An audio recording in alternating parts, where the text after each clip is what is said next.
deep one for the end zone. Phelan is down there. Oh, he got it! He got it! He got it! He did it! He did it! He did it! The memory is still fresh in the minds of present-day Boston College players as they hope for another miracle against Miami. For the Hurricanes, a season-long dream was realized last week in Tallahassee. Tonight, as the nation's top-ranked team, their claim of being #1 will be put to a test.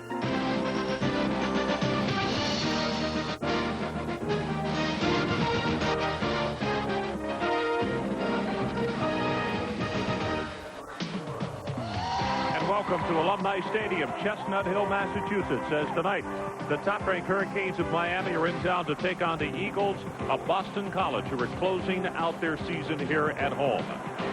Hi, everybody. I'm Ron Franklin. Welcome once again to Saturday evening primetime football right here on ESPN. And we have gotten indeed fortunate, particularly Miami has, as far as the weather.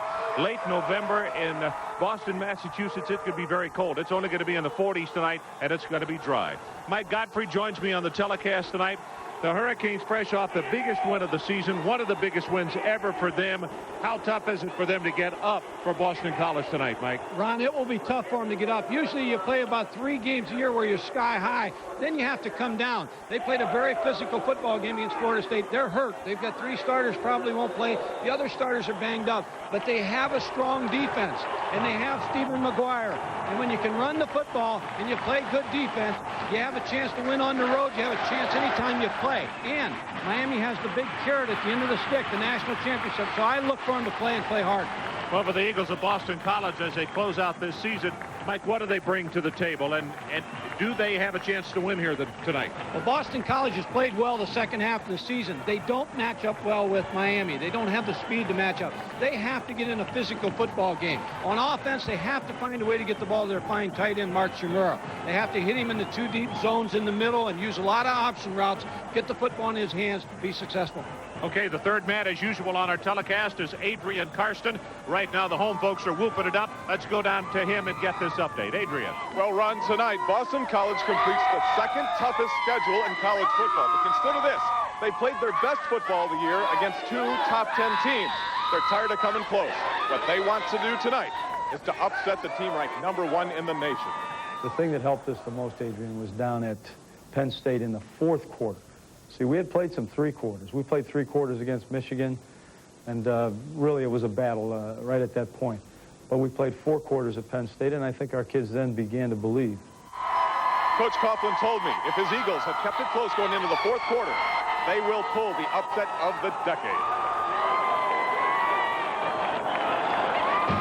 ESPN's presentation of CFA football, Miami versus Boston College, is brought to you by Budweiser, the king of beers, who reminds you friends know when to say when. And by Thrifty Car Rental, because it's your money. Call 1-800-FOR-CARS or your travel consultant.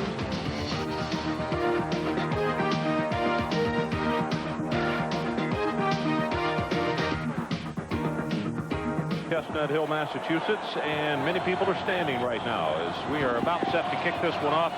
You know, when you're a heavy underdog in a game like this, Mike, you might look for anything. I mean, BC for reverses on kickoffs or whatever, right? So you really have to. You have to take every chance, every opportunity you can to make something happen.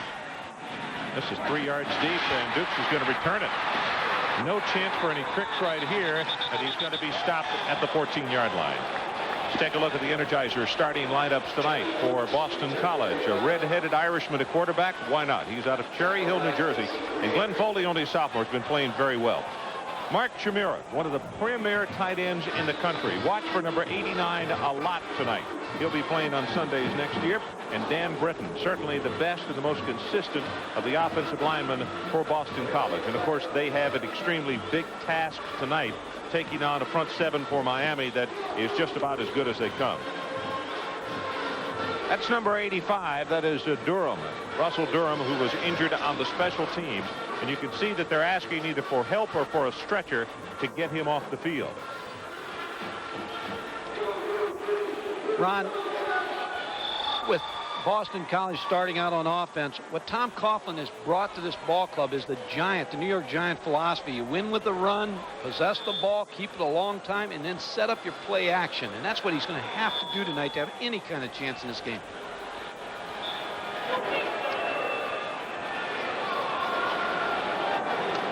Foley, the quarterback for the Boston College football team. As we said, he's only a sophomore. Good size. You see his numbers. He will go over 2,000 yards tonight. 19 touchdowns, 16 interceptions. Obviously, he would like to cut down that total right there. But the last 6 ball games, he has been playing extremely well. Has the offense as a whole. One of the reasons is they finally got the running game. Well, instead of throwing the ball 35 times a game like they were in the early 4 games, now they're throwing it about 20 times. But you're right, the running game sets up the play-action passing game. Miami was offsides on the kickoff, so as they continue to attend to Durham on the field, the Hurricanes will be penalized 5 yards, and they'll do it all over again.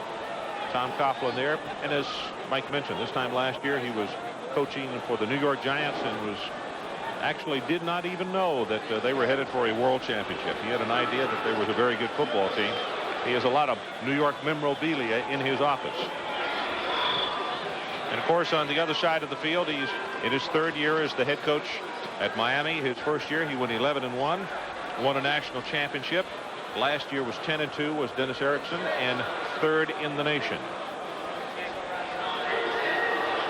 His team arrived in here late yesterday afternoon. They wanted to work out here at the field at Boston College, but because the weather yesterday was just miserable, and frankly, Boston College wishes that the game could have been played yesterday because it was foggy, it was very cold. It was a penetrating, damp cold. Well, tonight is far more comfortable.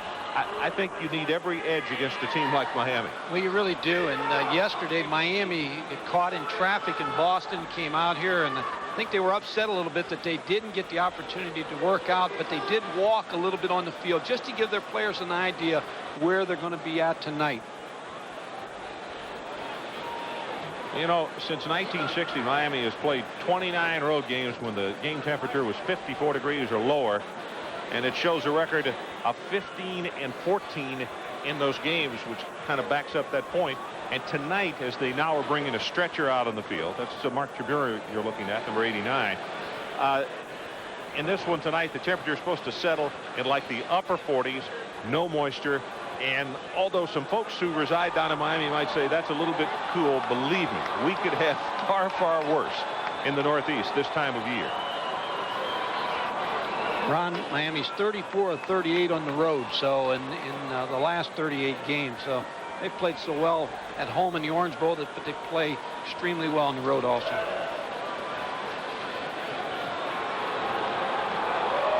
Russell Durham is a reserve linebacker. The injury to his leg, and that's the reason for the holdup here, and they're taking the youngster off the field.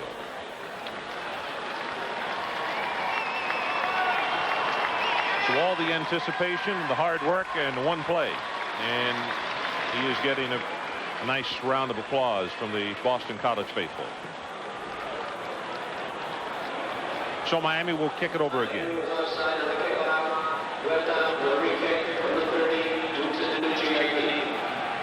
Huerta. We'll elaborate on him tonight. I think he's the best in the country, Mike, and if not the best, some scouts even say that he will be drafted rather than picked up as a free agent. A walk-on at Miami was talked into coming to Miami by Gary Stevens, who's now the quarterback coach of the Miami Dolphins.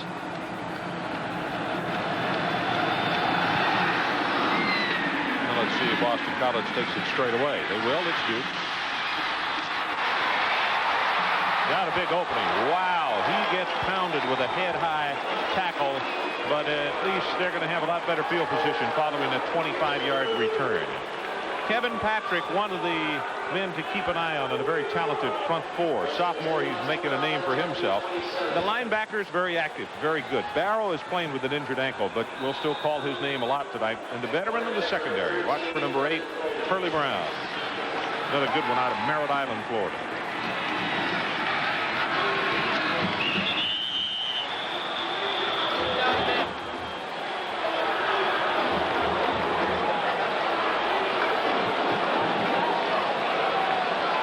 If this goes against Miami, you've had 2 signs right off the bat. Being a little lax. Good ball. False start on the offense. 5 yards. First down. Against Boston College, but Miami started the game offsides on the kickoff. Now Boston College makes a mistake. Watch your right side of your screen. Watch the tackle. Just raise up the left offensive tackle, Dan Britton. Well, that was Patrick, the young man we were talking about that he is trying to block against. Buddy Ward is our referee. Buddy making the call just a moment ago. Campbell gets the handoff. He'll take it for about 4 up around the 25. And Anthony Hamlet, who's a senior out of Delray Beach, is there to make the stop. What they have to establish early is Mark Chimura, the tight end. They have to find a way to get him the football. Even though they're backed up against a good Miami, solid Miami defense, they have to find a way to get the ball to their outstanding tight end.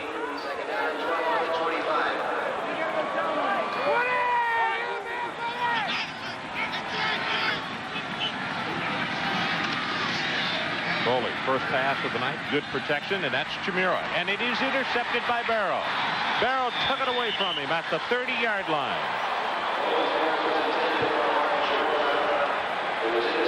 Michael Barrow out of Homestead, Florida, linebacker, the junior linebacker, played the tight end. Just as we've talked about, Mark Chimura have to get the ball to him. Watch the inside release, but watch how Michael Barrow hooks up with him, even holds him a little bit, but is in great shape and just wrestles the ball away from Mark Chimura for the interception.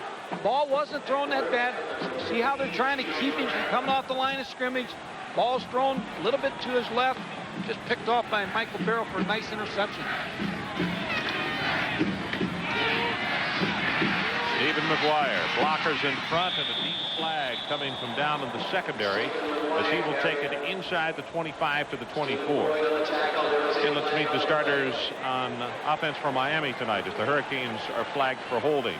Gino Toretto out of Pinole, California, very consistent performer this year. The leading receiver for the Hurricanes, watch for number 36, Lamar Thomas tonight, and a very fine offensive line. 10 yards, repeat first down. Cersei, number 73, and Leon is another youngster off this Miami football team that you'll see playing on Sundays. The scouts really, really like him. Excellent feet, pulls very well on the counter play. Boston College has opened up with a nickel defense, so Miami should go to the running game. Go deep! Bring it deep! McGuire again, huge opening, has 5, has 10, counted off at 15, he's down to the 21-yard line. Well, Boston College has opened the first 2 plays with a 4-man front, 2 linebackers, and 5 defensive backs. Here you see number 30, Stephen McGuire. If that's going to be the case where they're going to run the nickel defense against Miami, look for Stephen McGuire to be the bulk of the offense tonight and to run the football against the 6-man front. On a second down and short, 2 tight ends, Moore and Bell in the ballgame for the Hurricanes. McGuire, he just puts the head down and says, who can I run over? Brennan is the first man that he hit. Let's meet those starters on defense for Boston College tonight. Mike Marinaro, very good player, very good name. He is a cousin to Ed. And Tom McManus, far and away the leading tackler on this football team. You'll hear his name time and time again tonight. And Michael Reed in the secondary. He's the best cover guy, number 17, out of Wilmington, Delaware.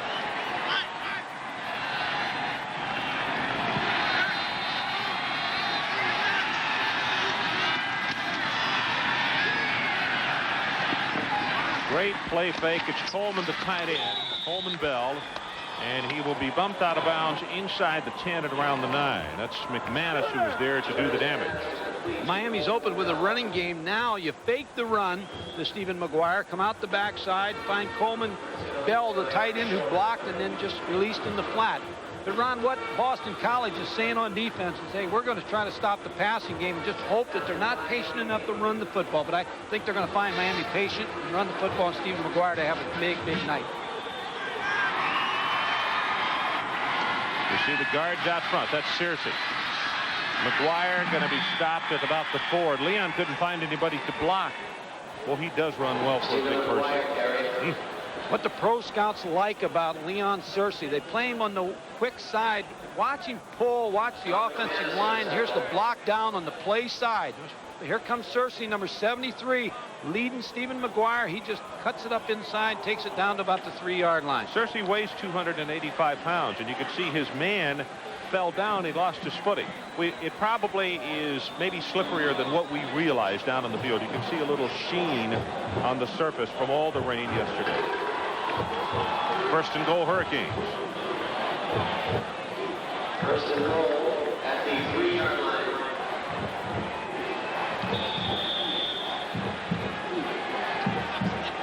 Well, a mistake by Boston College. At the 30-yard line, the interception. As Barrow picked it off, and that's the one thing that the BC coaches said they couldn't do against this football team.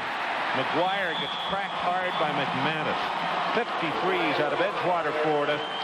6'2", 231 pounds, and he stopped it for about a half yard. Well, he stepped right up inside. They went to a goal line defense. Tom McManus, number 53, will step up and meet Stephen McGuire. Remember, when you're in a one-back offense, there isn't a lead blocker, so a lot of times the linebacker will filter through. Now they'll either give the ball to McGuire or a play-action pass by Gino Torretta.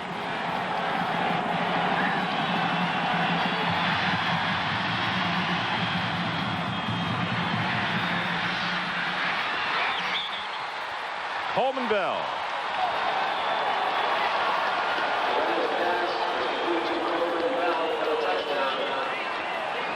They like that counter action down on the goal line. A play action pass by Gino Torretta. Just a real quick fake to Stephen McGuire. He came out the left side.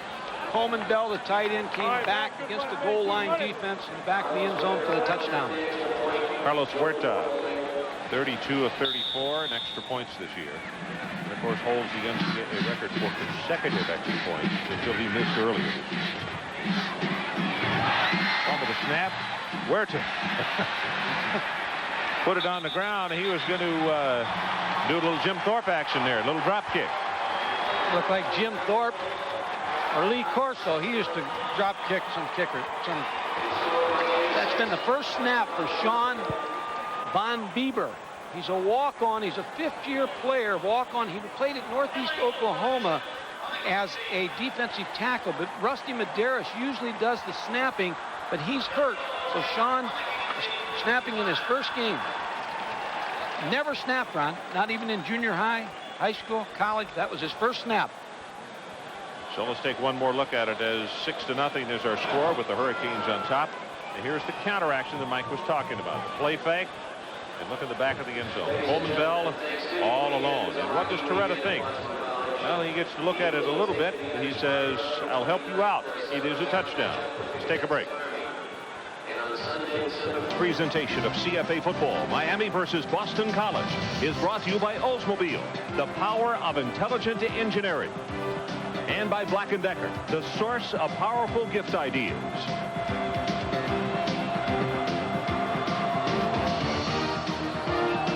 Miami prepares to kick this one off on top 6-0. The touchdown pass to Coleman Bell, the back of the end zone. Going to come down to Duke at the 3. I'll tell you what, that is 2 tackles in a row. Great job on the Miami special teams as a flag has come down by Malcolm Pearson, number 38. Boy.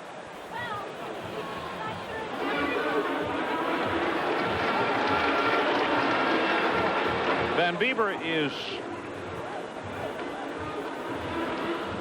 loosening up on the sidelines with the snap. Face mask on the kicking team, 5 yards, first down. But let's take another look at it. It's not his fault. No, I think it was a good snap right to the tight end, Joe Moore. He just drops the football, and then an alert, Carlos Huerta, he's trying to drop kick it.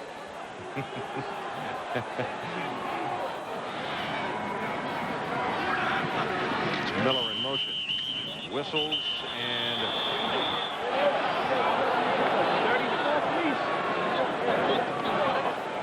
it's going to be procedure against Boston College. On the offense. So the Eagles have got to calm down here. They're down 6-0. This is the second time that they have jumped on a first down play, and they have thrown an interception. And as you look at Coach Coughlin, one of the things he talked about yesterday, he said it goes without saying, we got to play 110%. We cannot make mistakes against a team like Miami. Well, it's a coaching job in transition. A transition year. They played well at the end of the season, but they're still a young football team.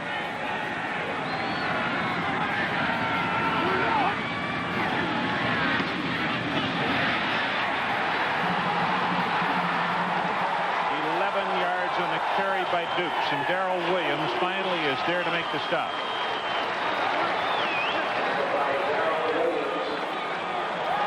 Watch Mike Jovanovich, number 72, lead the blocking for Chucky Dukes. Now, for Boston College to have any type of success, they have to be able to run the football. Miami has 3 defensive linemen playing in different positions tonight. You know, the formations will bother them a little bit lining up. They show them so many formations.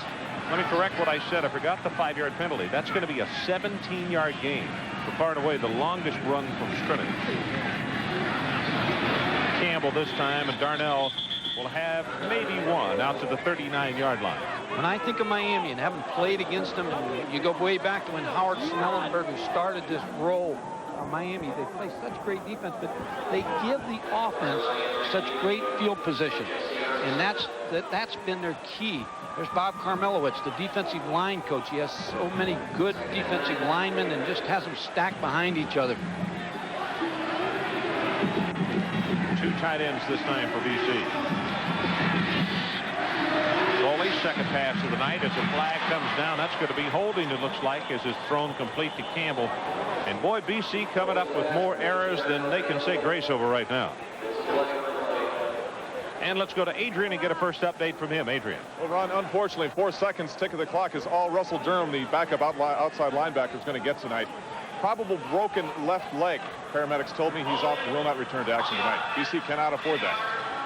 Okay, Adrian, thank you very much.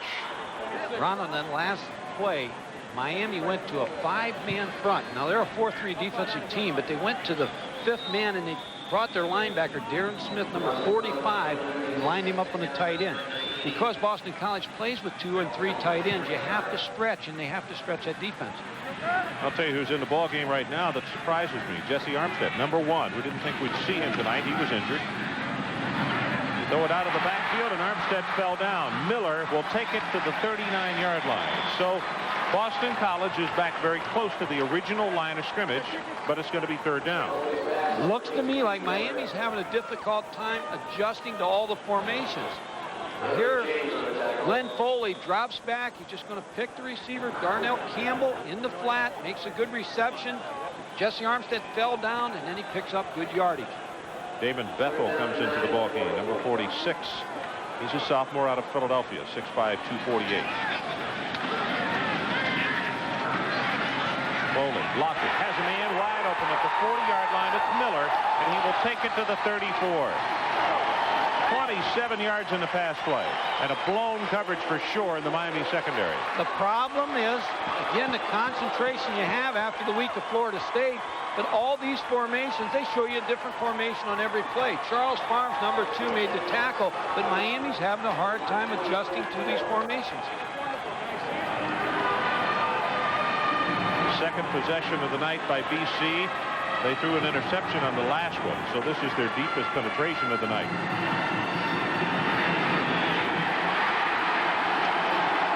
Chucky Dukes, and all of a sudden, just what Miami didn't want, this home crowd is really getting into the ball game. All of a sudden, you get a rhythm going, and you start to run the football. Again, that's, to me, the key. If they can have some success running the football, sets those pass plays up, sets those play-action passes up. Chucky Dukes, number 33, a 5'9", 185-pound junior. 84 rushes, 550 yards this year. You see that good average of 6.5 yards per try.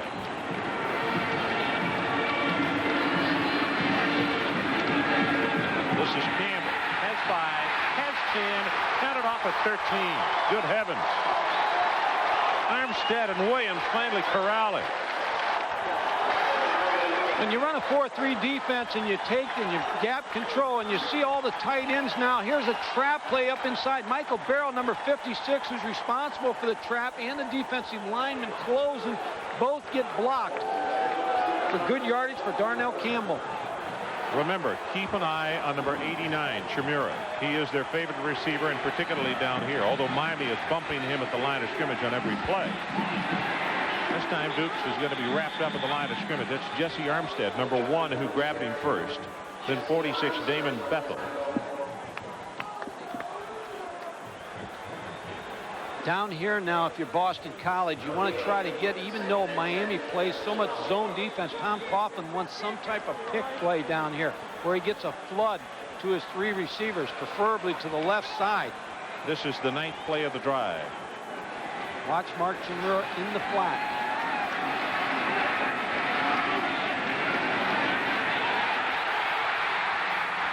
Foley will take it to the 5.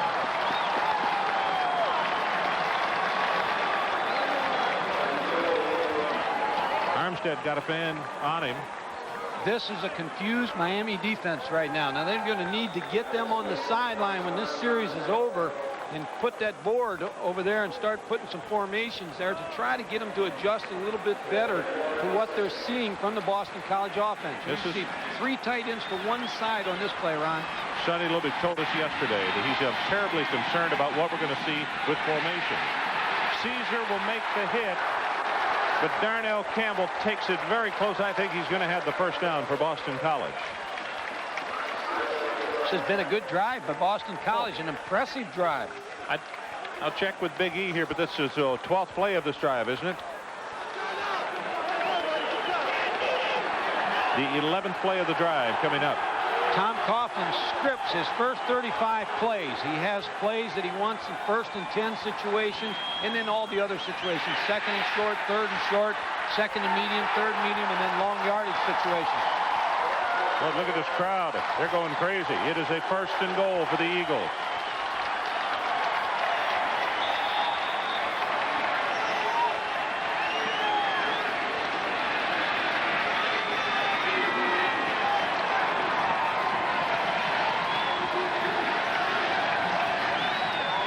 Tom Nalen, number 64, comes out over the football.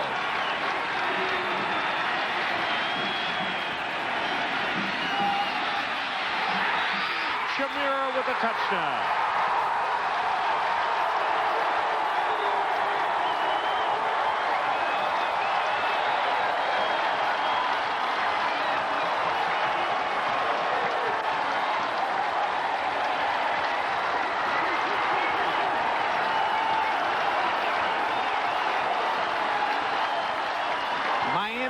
With good defense, but Glenn Foley with the play action fake. Kevin Patrick, number 86, was after him. He just threw the ball up. Mark Chimura was so wide open. They lost him. He blocked, and then he shot to the corner. No one covered Mark Chimura. Sean Wright, who's 24 of 27 on extra point attempts, tries to put BC on top. High pass, but he gets it. And let's take one more look as we go to commercial. Mark Chimura with the touchdown pass tonight. It is his 6th of the season. And watch the great job of poise by Foley. He sees the blitz coming, still gets it away. You got to be impressed with the catch and also with the sophomore, Glenn Foley. And the head coach, what does he think? Well, on the sideline, he says, we thought it would work against the blitz. Even it does. BC leads. We'll take a break.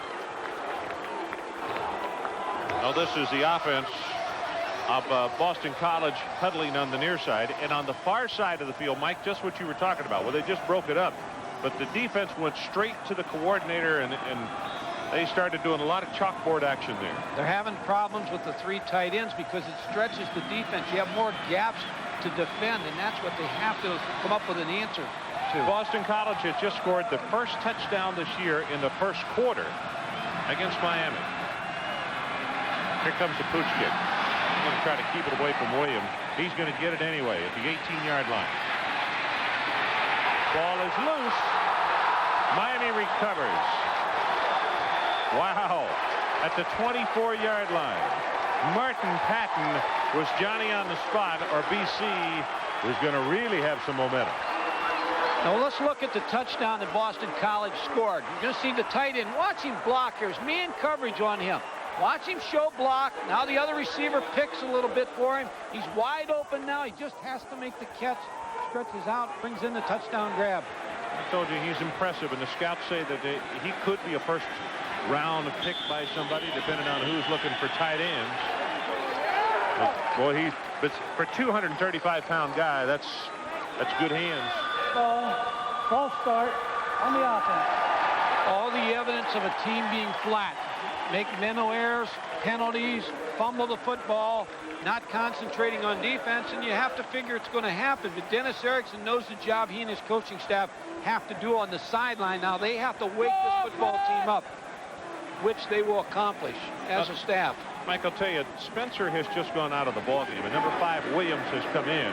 And see, they put Williams out to the left with those other 2 wide receivers. There's a lot of speed out there in that open side of the field.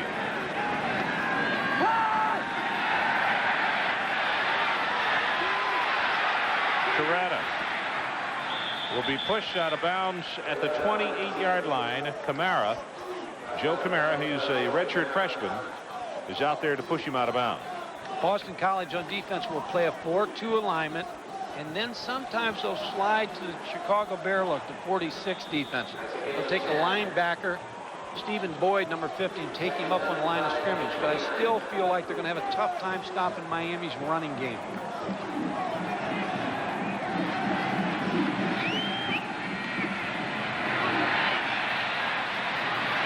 McGuire set down hard at the 40, but not before he picks up the first down. And Eric Shorter is there to make the stop, but it's a gain of 13. Look, if you're Steve Szabo, the defensive coordinator, you're saying this is the best of all worlds. At least we've got a shot of slowing them down and hope that they won't have patience. But Miami's Stephen McGuire is off on a record-setting night the way he's starting this game. Stephen McGuire, a junior from Brooklyn, New York, 5'11", 215.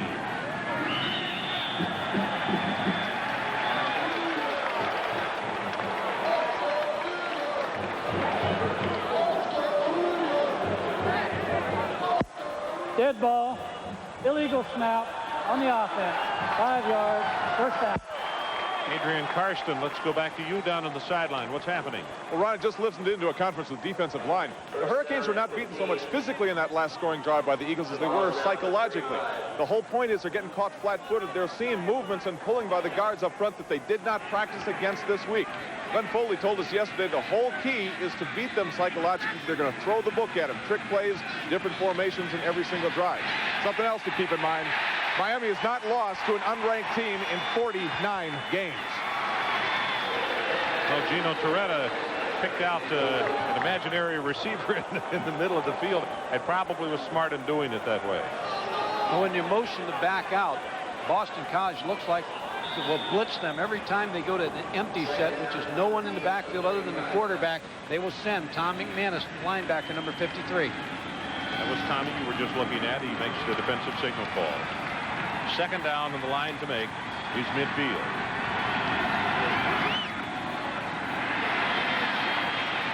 Toretta has it complete to Coleman Bell, and the tight end is going to be stopped at the 45, and now 3rd down and 5 for the Hurricanes. Well, you have one team here that's totally fired up, got the home crowd concentrating. You got another team that's the #1 team in the country coming off the biggest win they've had all year. And the coaching staff on the sidelines, you see them over on the sideline just trying to get their attention. And Boston College, I think, has got their attention with that first drive. I think so. Touchdown. Coleman Bell, 3 receptions, 17 yards, and a touchdown tonight.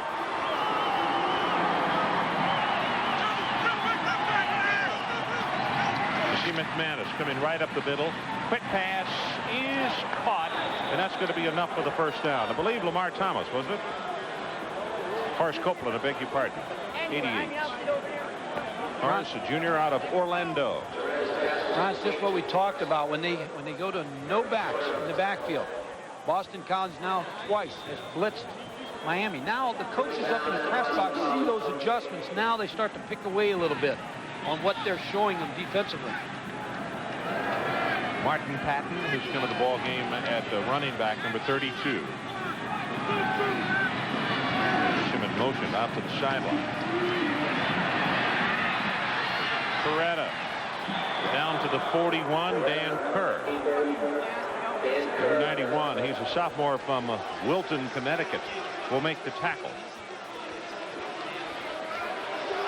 Boston College wants to make Miami work. No easy scores, no quick scores through the air. Hope that they make some mistakes, hope they fumble the ball, get some penalties, and just not patient enough to take the football length of the field. But this Miami team is a patient offensive team.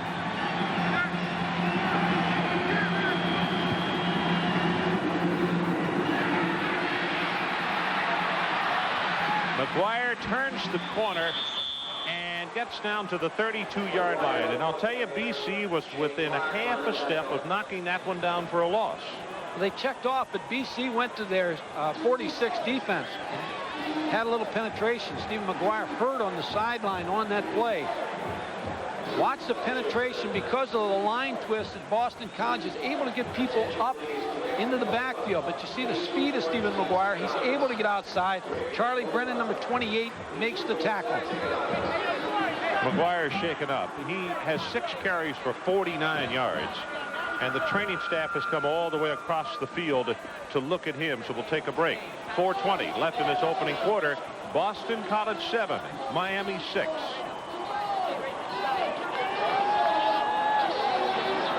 Of McGuire, and we're very happy to see that he was able to walk across the field. This is how it happened. Mike, watch the headgear on his left knee just as the leg is planted. You see his knee, his leg stiffen when the helmet hit his knee. But he did walk across the field, and they're going to check it over now. Patton in the ball game. Martin Patton, a sophomore out of Missouri City, Texas. You see BC still moving around. Toretta. Coleman Bell, the tight end, weaving his way inside the 15 down to the 14. Stephen Boyd finally made the stop on him. The way Boston College feels like they can help stop the run is by moving their defensive linemen around to confuse the offensive line of Miami. Gino Toretta, the way he combats that is just go up the line of scrimmage and quick count and have the ball snap before they start the movement. Try to keep them from moving.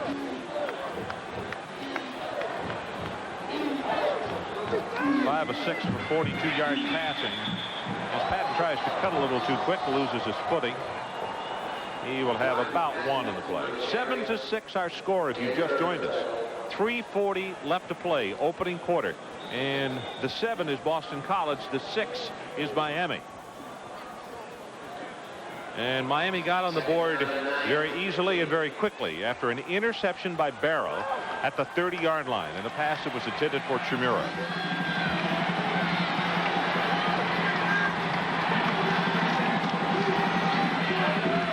Sings it. Kevin Williams had to go right through his hands. Ooh, should have had that one.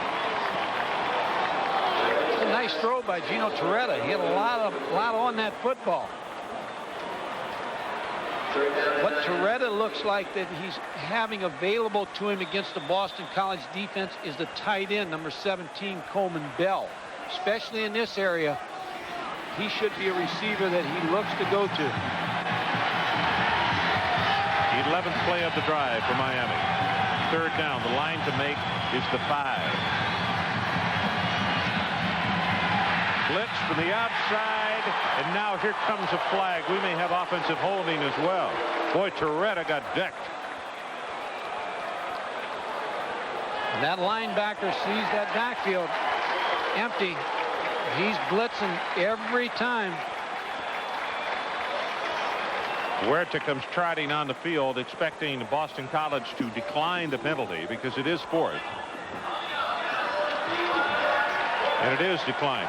Huerta is 14 of 18 in field goal attempts, and this one is going to come from around 32 yards away. Ron, the other thing that's confusing Miami a little bit is the twisting of the defensive linemen in passing situations. Not only are they blitzing when they have no backs in the backfield, but they're twisting also. A 31-yard attempt as he'll put it down at the 21.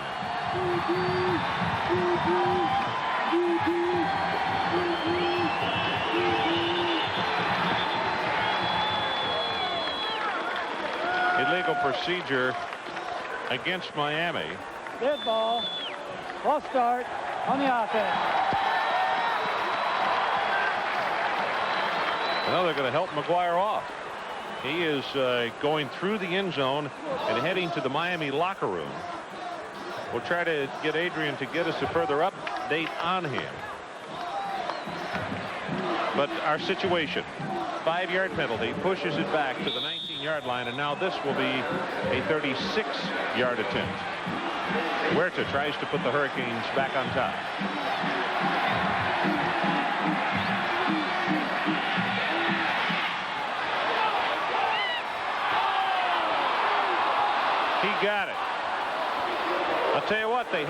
they had connection problems again. Moore had problems handling the snap, and Huerta maintained his concentration and still knocked it through.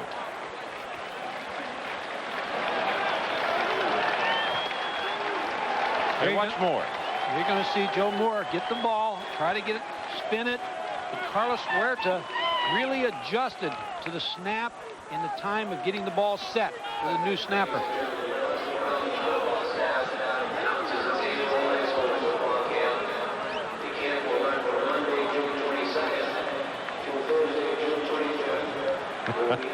Can't get closer than that. Hit the bar. Hit the upright and goes through. It's good. Let's go down to Adrian Karsten for an update. Adrian. Well, Ron, I'm following Stephen McGuire into the Miami locker room. Medical staff tells me he will not play anymore tonight. Strained ligaments to his left knee. Left knee he has already had reconstructive surgery on. Boy, quite a blow. Van Bieber on the sideline, who is handling the snaps tonight, and Mike gave you the story on him just a few moments ago. Join us Thursday night for the final course in your Thanksgiving football menu as Mike and I travel down to College Station, Texas, and Texas A&M for bragging rights in the Lone Star State, 7:30 Eastern Time this coming Thursday. This is Duke. And I'll tell you, this is where the Miami team speed, you think that you work on special teams, but it's hard to duplicate in practice what you see against them, Mike. And here's a good example of it. That's a good point, Ron, because when you play them and you try to have your scout team show their kicking game, their offense and defense, it just can't show you the speed that you're going to see in the ball game. But where Boston College had success on the previous kickoff returns when they kept it into the short side, not try to stretch it to the wide side because of the speed of Miami.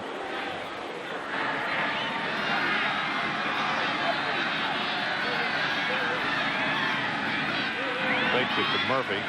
Throws it. Camaro, the tight end at the 30-yard line. That'll be enough for the BC first down. He just answered my question. I was going to wonder, since he had the interception, if they would try to throw this deep. You have to try to throw to him. And when you play against a team with two deep, now they move him out so that they move the linebacker out. He's just going to hook right behind the linebackers who take the fake that they gave to the running back on the draw, and he's open for the catch. Darren Smith, number 45, makes the tackle. Yeah, Smith is there to jam him almost every time when he comes off the line of scrimmage. Complete at the 37-yard line. 82 Pete Mitchell. He too is a tight end, and the book on him is excellent hands as well. Well, he's only 6'2", 210 pounds, but they use their tight ends and they bring him in motion, and they really stretch your defense. See the high stretch of his arms, bringing the ball in for a fine catch. Pete Mitchell from the state of Michigan. Timeout called by Boston College. And Miami was fortunate that they called the timeout because the man who moved at the line of scrimmage is a tight end. He could reset. So let's take a break. 2:08 left in the opening quarter. Hurricanes 9, Boston College 7. Boston College Alumni Association, thanks to fans for their generosity in donating to our annual food drive for Second Helping. Nearly 3 tons of food was collected. It's already been distributed to those in need. We thank you for appearing. Ladies and gentlemen, don't miss the Second Helping Black Tie Gala. We held at the practice 600 ton, April 11, 1990. Mark Shimura, the tight end, will be named All-American on Monday. Just has great hands. He's 6'6", 231. He's a vertical football player. What I mean by that is he's a premier around the country of being able to stretch defenses up the field vertically. 2015 receiving yards, third on BC's all-time list. And they've had some great receivers here at Boston College.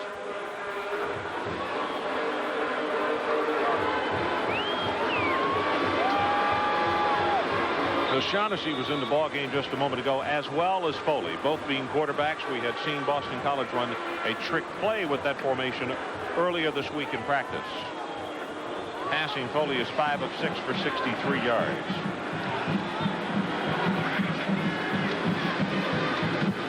Duke. And Dukes is hit at the line of scrimmage, and it's going to be a third down and short. Armstead, number 1, along with Eric Miller, the first two men to get there.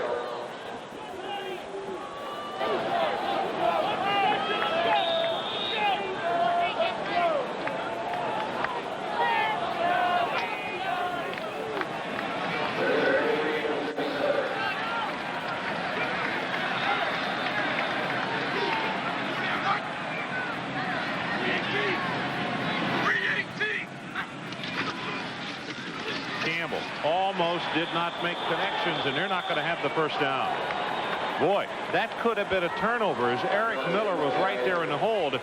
But for some reason, Foley and Campbell, Mike, was he running the wrong hole or what? No, I don't. He wasn't able to get outside because Eric Miller just knifed inside and beat the block of the offensive tackle and made the tackle in the backfield. First punt of the night for Boston College. They will try to keep the ball away from Kevin Williams by kicking it far to the right side.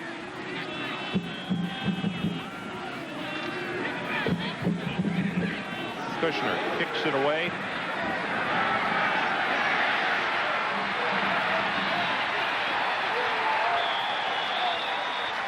"42 yards and nothing on the return." We'll be sure to catch all the action on Sundays on ESPN. Chris Berman, Tom Jackson, and Joe Theismann for the most comprehensive preview show on television. NFL Game Day at noon tomorrow. And then see the best recap in television on NFL Primetime, 7 o'clock only on ESPN. And then be sure to be with Mike Patrick and Joe Theismann tomorrow night for an NFC West clash between the division-leading New Orleans Saints and the always colorful Atlanta Falcons. That's tomorrow night, 8 o'clock Eastern Time.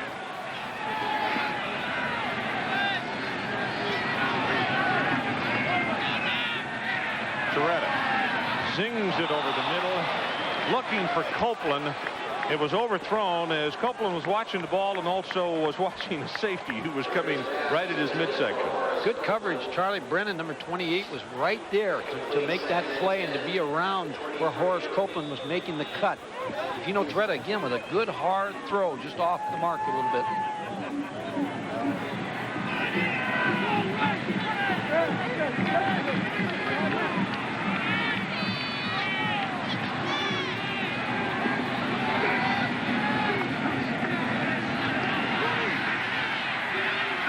Great protection, but he misses the mark, looking for Coleman Bell. And now it's going to be a 3rd down and 10 for the Miami Hurricanes. Well, this is what Boston College had hoped to accomplish. Steve Zabel, the defensive coordinator, Randy Edsel, the defensive secondary coach, playing with 5 DBs, wanted Miami to force the throw, and 2 downs where they threw the ball on 1st and 2nd down, playing with only a 6-man front against the run.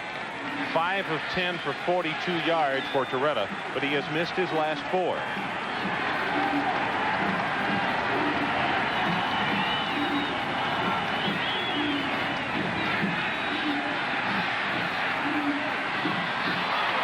That's complete at the 40-yard line. Lamar Thomas was able to hold on, and he was being sandwiched. He got hit pretty good. Same route they just tried to throw a little bit ago to Horace Copeland 2 plays before. You're going to see Lamar Thomas, see the linebackers inside as a crossing routes. Now Lamar Thomas is coming right behind the linebackers. With a good cut, good underneath rolls by the backs to try to get the linebackers on him to open it up for Lamar Thomas. So big 3rd down conversion for the Hurricanes as Patton goes on the running play. Check it, Larry Jones, 23, freshman out of Gainesville.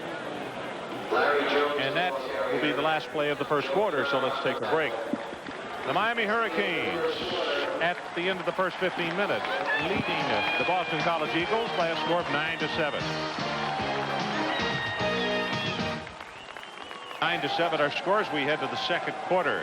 Mark Chmura resting on the sideline to find tight end for the BC Eagles.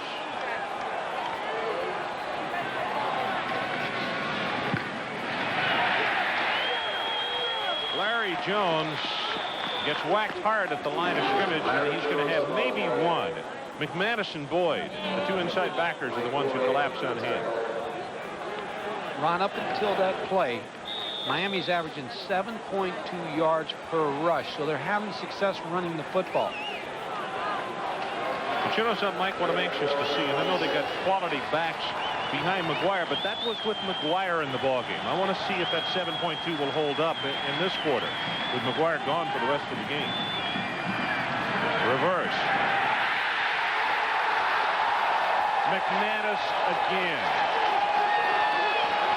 Tough to reverse against the 46 defense when you're blitzing, and Tom McManus, number 53, was on a blitz. The 46 defense, they shifted into it again just after the quarterback started making his calls. Watch number 53 blitz through, and he just caught him right. Caught Kevin Williams coming around on the reverse. Very difficult to run a reverse in that situation. First punt for the Miami Hurricanes tonight as they lose 10 yards in that last play. Michael Reed is the deep man, and he stays away from it. This is a big Miami roll and goes out of bounds at the 18-yard line. 38 yards on the kick. So with the Hurricanes leading 9-7, the Army storyline in this one so far, Miami. McGuire out with a knee injury for the remainder of the game. Foley 5 of 6, 64 yards and a touchdown. And a BC turnover is the way the Hurricanes were able to capitalize. They intercepted a pass. Barrow picked it off at the 30-yard line, and the Hurricanes took it in for the touch.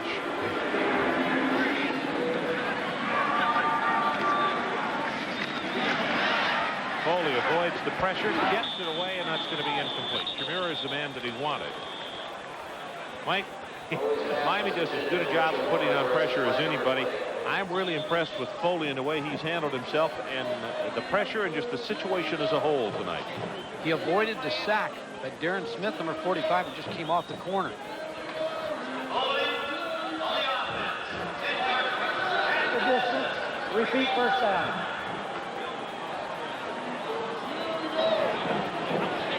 So Boston College now picks up where they left off early in the ball game, and that is with making some errors. Campbell, number 32, comes into the backfield for the Eagles, replacing 33, Chucky Dukes.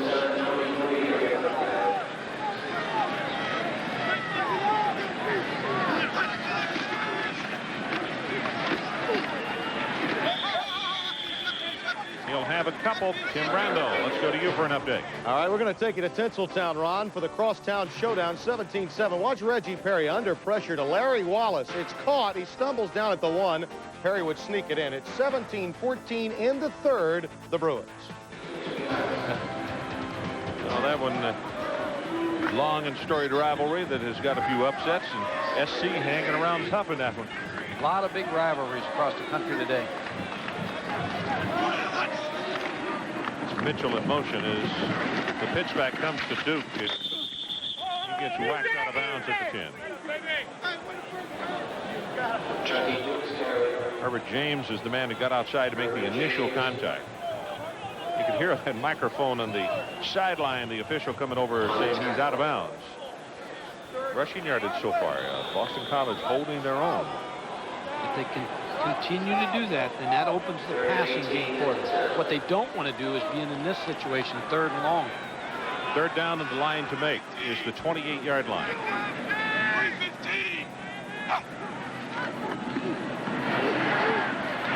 Dukes over the middle. Armstead will hit him with a head-high tackle at the 20-yard line. And now some extended play down inside the 5-yard line. There's a couple of the Miami players, and let's see, it's Eric Miller, one of those involved with the Matt Metz, I believe, for Boston College. Anyway, everything's all right. His first punt tonight was for 40 yards for Kushner. 9-7, Hurricanes leading.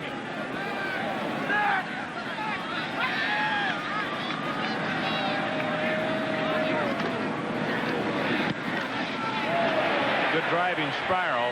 Williams on the run. And the flag goes down.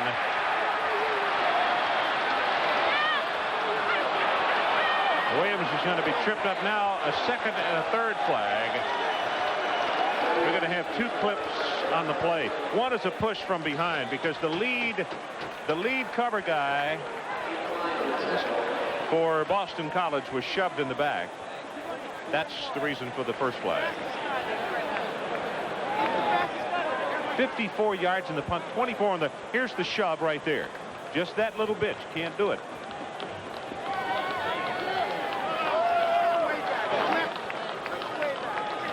Kevin Williams, so dangerous. There's the other clip by number 19.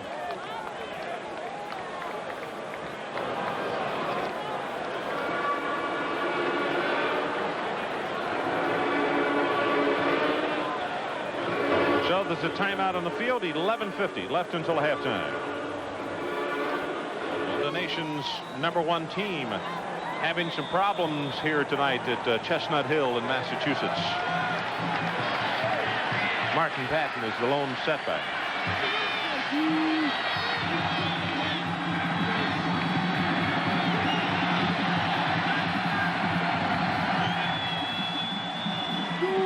Quick pass, Copeland, near sideline, ball's loose. That belongs to Boston College. Charlie Brennan.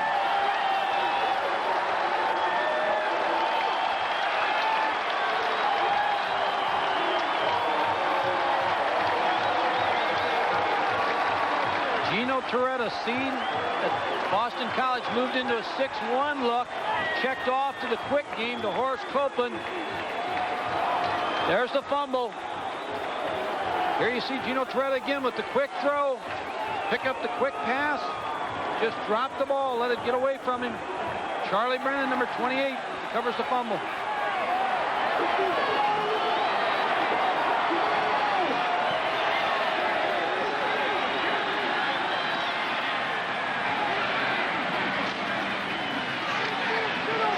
Halfback pass.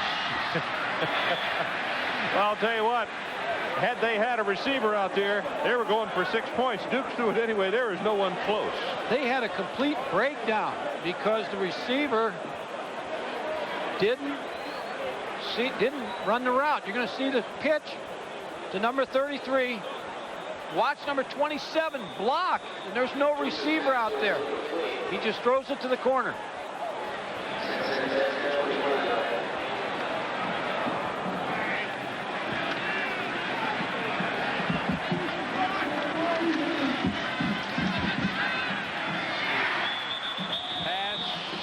Caught. That's Mitchell, the number 2 tight end at the 21-yard line. And now Boston College is going to look at a third down situation. They had to have some kind of bust on that first play because it was open. Of course, if number 27 would have broke outside and went to the corner, I'm sure there'd have been a defensive back on it. But they just had a bad first down play. But Dukes did what he was supposed to do. He was supposed to get one downfield, and he got it downfield. He's going to throw it no matter whether there's anybody there or not. Aesthetically, it left a little to be desired. Third down, the line to make is the 15 of Miami. Here comes the blitz up the middle. Foley gets it away. That is going to be pass interference. Farms, Charlie Farms coming over the top.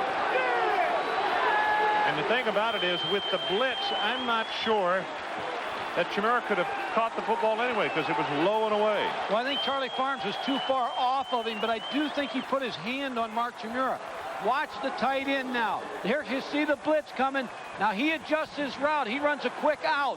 I don't know. That's pretty good coverage right there by Charles Farms. You're right.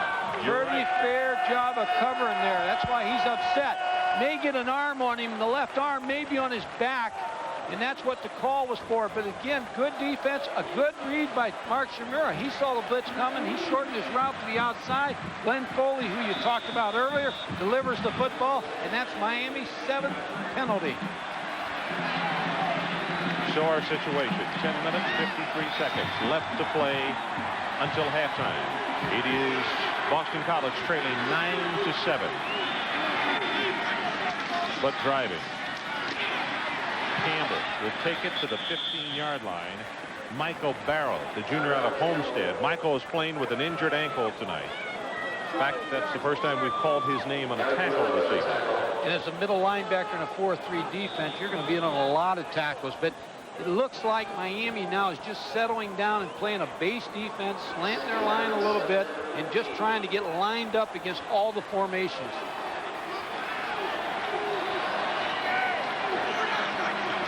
Mitchell in motion. That's Dukes. Blockers in front, and he's going to be down to the 11-yard line. Boy, that thing was a convoy, and for the world looked as though it was going to go further than that. What they do to you with the 3 tight ends is they line them up into the short side of the field, and they just overload you into the field, and then they pitch the ball to Chucky Dukes and just let him try to find a seam to cut up inside.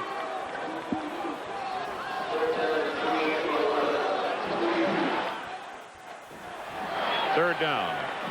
Boston College needs about 2.5 yards. Campbell, second effort, he is close. I don't think he got it though, Mike. Well, I don't know. No, not from where they're spotting the football now.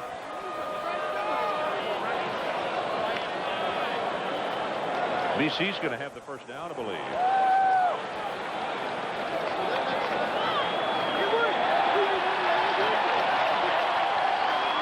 What they're doing with this formation is causing so many problems. You see Fran Foley, who makes the signals. He gives signals to Glenn Foley, who then knows the personnel coming in. When you run so many different people in there so that you don't get your players confused, you have names for like Tiger for 3 receivers or Bull for the 3 tight ends or whatever, just different code names so your players don't get confused. Dukes going to be hit with an ankle-high tackle and stopped for no gain. Now there is a flag down, and I believe that that is going to be offsides against Miami. Yep. So it's a free play for Boston College. As you look at Dennis Erickson, I know the frustration that he has right now because of all the mistakes. This is such a well-coached football team. Bob Carmelowitz sending in the signals for the defensive team. Such a well-coached football team. They don't make those mistakes. And again, the letdown they're having from the Florida State game, but he'll get their attention. So the penalty moves the ball to the 4-yard line. It will be first and goal from 4 yards away now.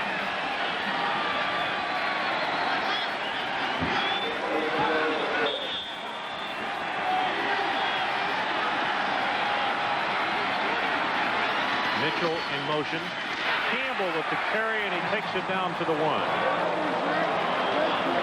Eric Miller, 95, down at the bottom of the pile. I think a player that Miami misses, a leader, is Rusty Medeiros. Even though he's on the trip, he hasn't, he's injured. He's a player that plays with so much emotion, and he's like the team leader of that defense. That now falls to Michael Barrow, Darren Smith, the linebackers.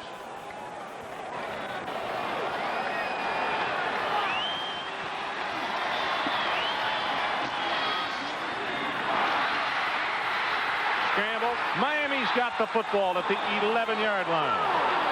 Dukes coughed it up. Nobody touched him.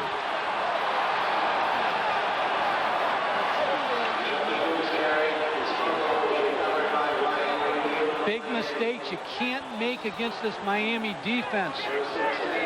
They had an unbalanced line into the short side of the field, and it looked to me like they had a pretty good play, but Chucky Dukes just drops the football. He's trying to put it away, Mike. Trying to put it away and just dropped it. Ryan McNeil, number 47, comes up with the football. So let's take a break. 8:23 left until halftime. Miami continues to lead by 2. Presentation of CFA football, Miami versus Boston College, is brought to you by Jeep and Eagle, a division of Chrysler Corporation, proud sponsor of the 1992 U.S. Olympic team. And by Levi's, jeans for men. As you look at the back of the head of McNeil of Miami, the Miami players have got those skull tops on. But as we mentioned off the top of the telecast, you don't see any of those on the Boston side of the field because this is not really cold weather. It's only like the upper 40s. This is a day they'd go to the beach. Look for Miami. See if they'll just go downtown on this one. Toretta, yep, that's exactly what he's going to do. Copeland is the guy that he wanted, but well overthrown. And let's go back to Tim Brando. Tommy Maddox hasn't overthrown too many, Ron Franklin. Take a look at here as Mari Toy is going to be on the receiving end of this pass against the Trojans. That's a touchdown, the extra point good. It's 24-14 now in L.A. Thanks, Tim. 9-7 our score. You can see just over 8 minutes to play until halftime. Tommy Maddox, best young quarterback I've seen in the country this year.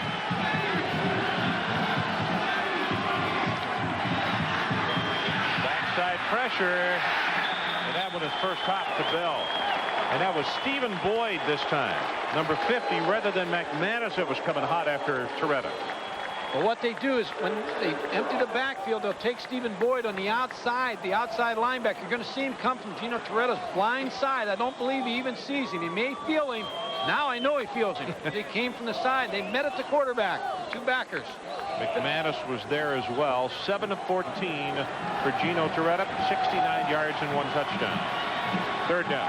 Might think screen now, the way they're starting to blitz him. They need to make the 22-yard line. Toretta zings it and incomplete. Threw it behind Copeland. So Boston College stands to get decent field position. They do, Ron. And you know what? All week, Tom Coughlin and his coaches have been showing the film of Miami against Penn State, Miami against West Virginia, and how well they played both of those teams, and just saying if we just hang in there and don't make any mistakes, that we can play with these guys, and he has his team believing it. Snyder's first kick tonight was 38 yards as you look into the face of Michael Reed, number 17. Driving spiral.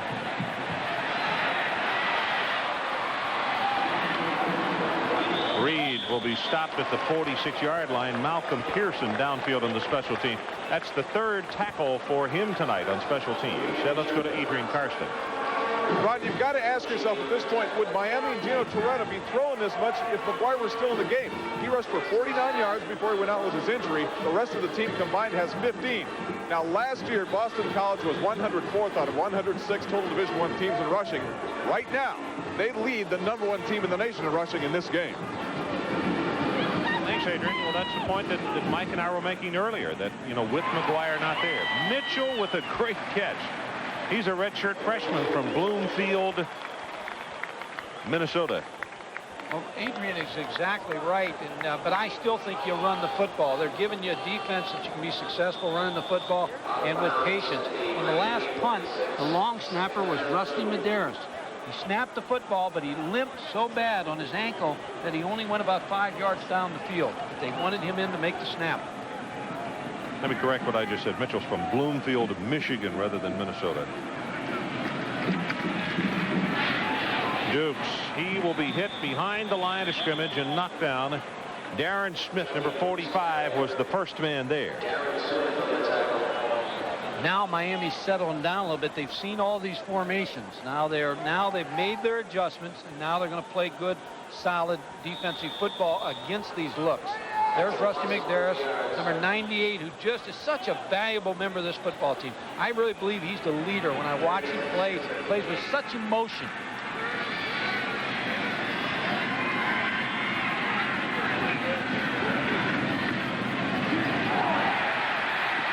Flag has come down as Armstead will knock Foley down at the 40-yard line.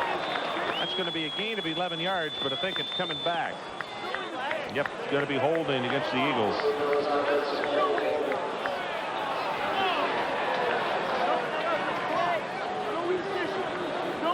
6:37 left until halftime. Holding on the offense.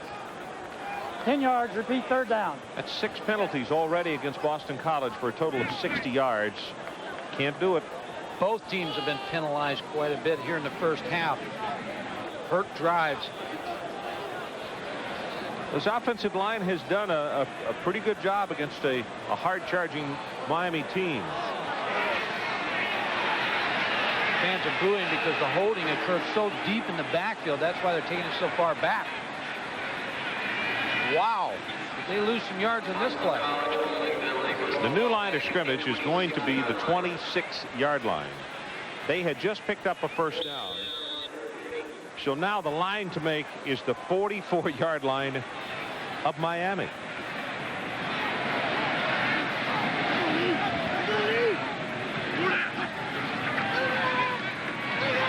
Shovel pass. Incomplete. Barrow and Darren Smith both were all over it, and let's check this flag right now.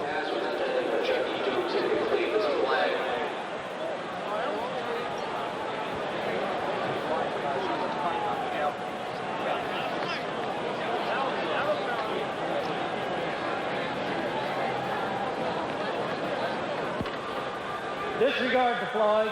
The ball did not cross the line of scrimmage. 4th down. So they were going to call an illegally downfield, but the pass was thrown behind the line of scrimmage. So that's the reason he fixed it up. Bill Kushner kicking to Kevin Williams here.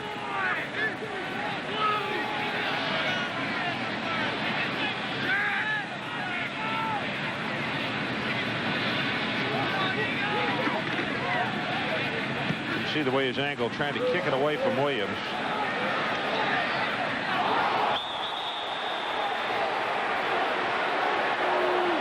Ball is touched down by a BC player, and I think it was long before it was going to stop rolling. Let's take a break. 6:11 left until halftime. Miami by 2.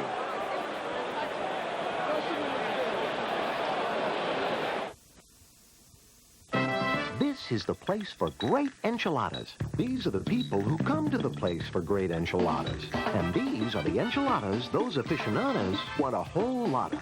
Chi-Chi's whole lotta enchilada. 2 chickens, 2 beef, or 2 chicken Supremas enchiladas. Add a hot fudge sundae, and that's a whole lot of enchilada. So if you're not an enchilada aficionado, maybe you oughta. Chi-Chi's the celebration of food.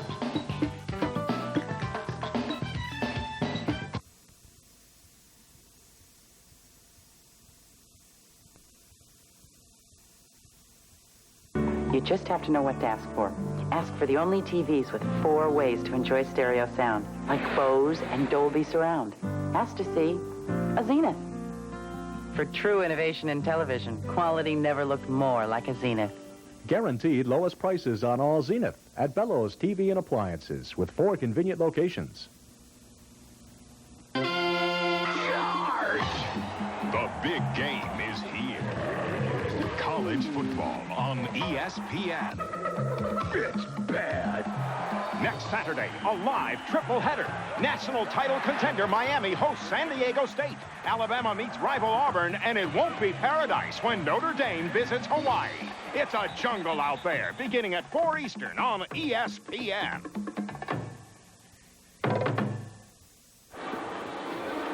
Triple header next Saturday, Mike.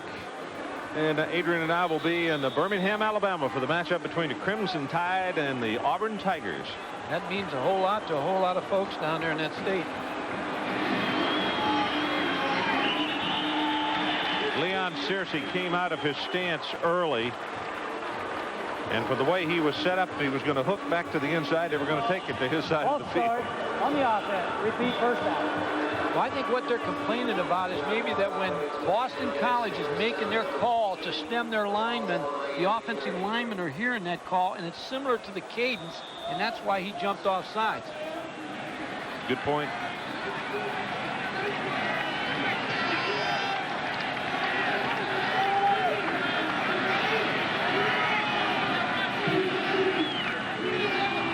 This is Patton.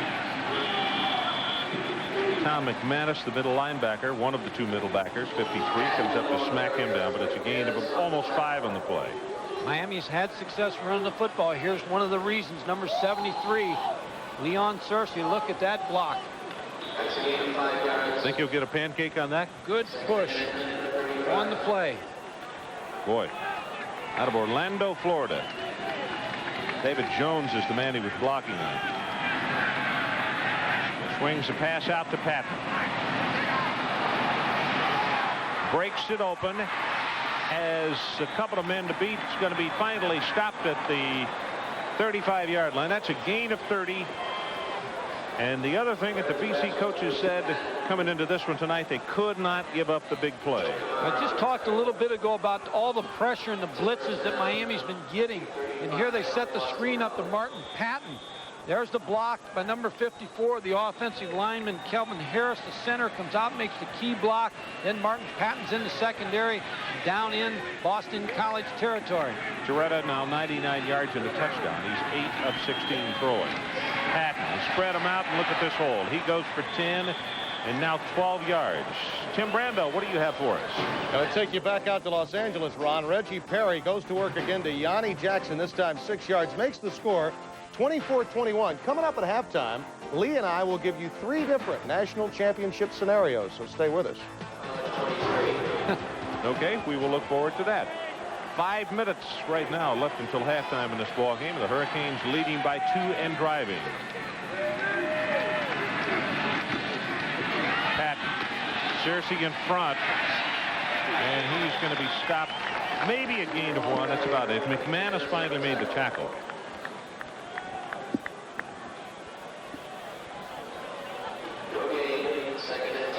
And they jumped into that 6-man front that time. Gino Torretta had the counter called. I think he would have rather had the quick passing game that they threw to Horace Copeland, number 88, when he fumbled it the previous series. But he stayed with the run, and there just wasn't anything there against that front. McManus already 5 tackles in the game, and 4 of those are solo.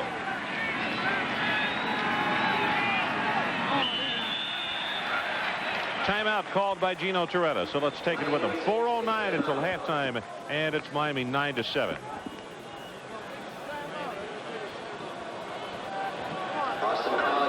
As you look at the score, total yardage in this ball game so far, Miami 181 to Boston College 149. Second down for the Hurricanes. Boy, look at Patton. Another huge hole for him, and he'll take it down to the 11-yard line. Flag is down back at the line of scrimmage. Kamara made the tackle. And that's going to be holding against the Hurricanes. Mike, I think Virginia may be as improved, if not more so, than any team in the nation. Boy, they really waxed VPI today. 2 most underrated quarterbacks in the country, Matt Blunden. 10 yards. Repeat second down. And East Carolina's quarterback, Jeff Blake. But Matt Blunden, I think, broke the record today, not throwing an interception. But I had the game last year when they played Virginia Tech, and it was a rough game for him. But I really believe he's a pro prospect. Now that basketball's out of his system, maybe, I think that guy can go on. Matt Blunden can have a successful career in pro football. Look at the penalties here. Drive these coaches crazy at halftime. Already equaled their game average.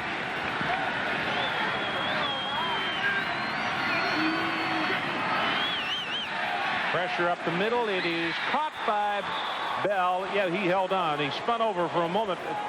Couldn't tell if he dropped it or not. They say complete at the 15-yard line. That was David Jones, who was coming after Toretto.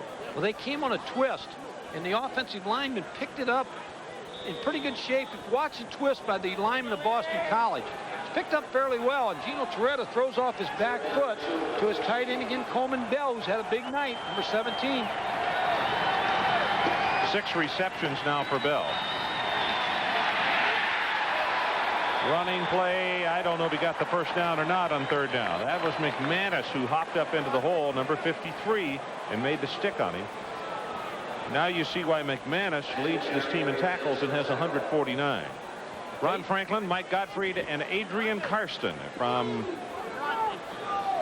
BC tonight. 9-7. Good ball game. Miami a huge favorite in this one tonight. You see, we got less than 3 minutes until halftime. Ron, if he didn't make it here, I think he'll go for it on 4th down. Try to get the first down.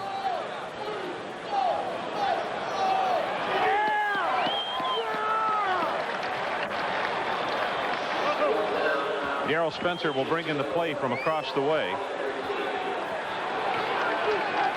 Larry Jones will also come in. And, of course, Larry is 6 feet, 244 pounds. And I'd be shocked if he didn't get it. Or a quarterback sneak. He's going to pass up the field goal, which I think is a good move here. Quarterback sneak.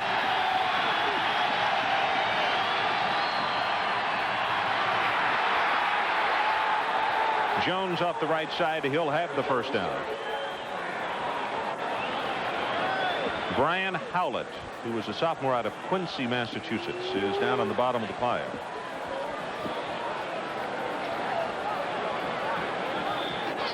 Coming up at halftime, our halftime report with Tim Brando and Lee Corso. They'll bring us up to date on some of these rivalries as the Hurricanes have a player down at the 15-yard line. Rudy Barber has been shaken up. They'll talk about some of the rivalries. Michigan with a huge win over Ohio State today. But Coach Cooper got an extension of his contract. They've talked about they're going to have 3 different scenarios now for a national championship. I wonder if Lee and Tim just sit around there and just try to write those up and try to figure them out. There's a man that's going to have a lot to do with who wins the national championship, Dennis Erickson. Right now, he's sitting in the catbird seat. Well, ESPN will have the same Miami Hurricanes on again next weekend as they take on a team from the left coast in San Diego State. You've seen them this year, and they're very explosive. They really are. They have one of the 2 top freshmen this year. I think Marshall Falk and Sam Adams. The player we're going to see is Thanksgiving Day, Texas A&M defensive lineman. 2 really impressive freshmen, along with Eric Zier, the quarterback from Georgia.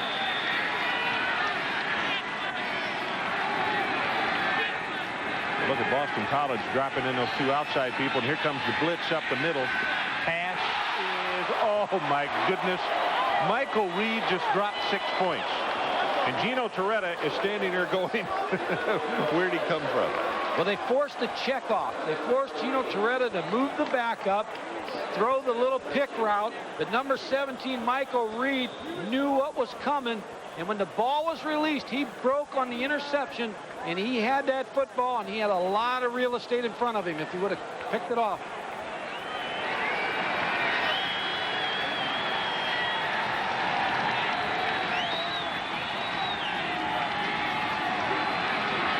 Five-step drop. Great shot, complete to Spencer, and he'll be out of bounds at the 2-yard line. Well, Spencer just came right off the tail of the wide receiver, took it to the sideline, and nobody was there covering him. Well, they give him a different look, Ron. They went to 2 receivers on each side instead of the look where they had 3 receivers to one side, and balanced up the defensive backs of Randy Edsall and Boston College a little bit more, and ran the out route with Darrell Spencer, number 35. 2 tight ends in the ball game for the Miami Hurricanes on 1st and goal. This is the 9th play on the drive. Patton will take it to the, he says, touchdown.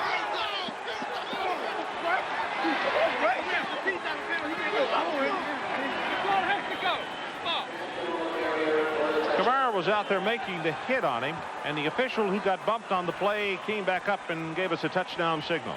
Martin Patton stretched the ball out like a good back. He knew he was close, and he just took the football and broke the plane with it for the touchdown.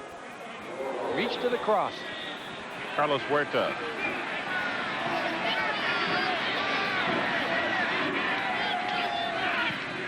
He converts this one.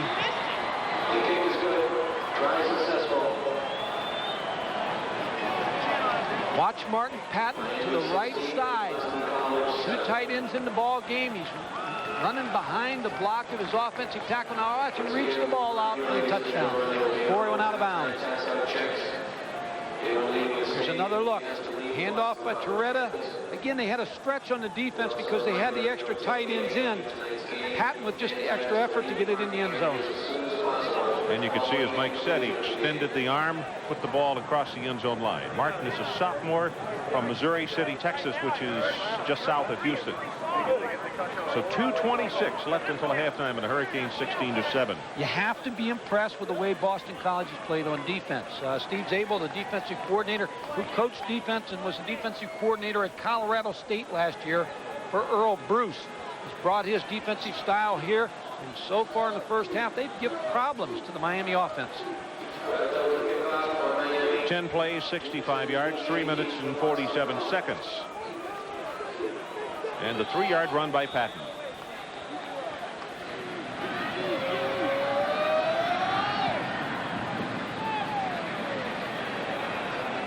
Duke's on the run. The ball gets by him. Well, there's that speed. I'm telling you, you better not make an error against the special teams or you're going to pay for it, and Dukes will testify right now. Now, the college basketball spotlight shifts to Hawaii next week, and we'll be there for the action. Monday's game features Arkansas, the number 3 team in the country, and Minnesota at 4:30 Eastern time. Then number 24, Arizona State versus Rice at 9:30 Pacific time. It's the Maui Invitational starting on Monday right here on ESPN.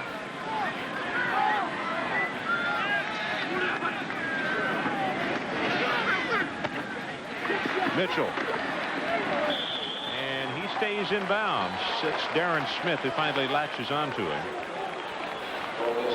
A lot of the coverages that Miami are running, they're running them to Mark Chmura, number 89. Pete Mitchell's on the other side, number 82. It's a one-on-one coverage with the linebacker, and Glenn Foley wisely takes the football to number 82, Pete Mitchell. Well, Mitchell now has 3 catches himself for 27 yards in this tight end-oriented pass game. Chmura had 39 receptions on the year coming into this one, and Pete Mitchell had 24.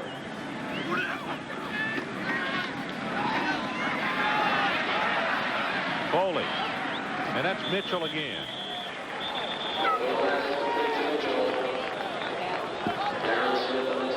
Smith along with Eric Miller on the stop for Miami as you see the clock running down. He crossed both tight ends, and Mark Chmura, when he went across, the middle linebacker Michael Barrow went with him. He's so he wants to make sure he looks up Mark Chmura on every passing route, and that clears it for the other tight end, Pete Mitchell.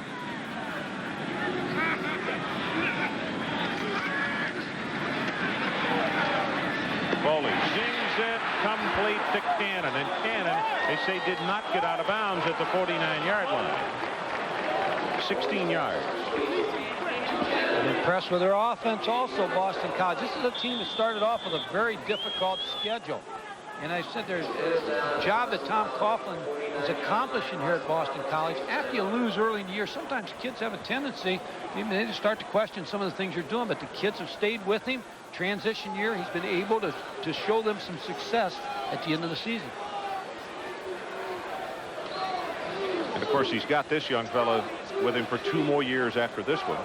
And look at the night he's having. 11 of 13, 125 yards, 1 touchdown, and 1 interception. And the interception wasn't totally his fault because Barrow made such a fine defensive play.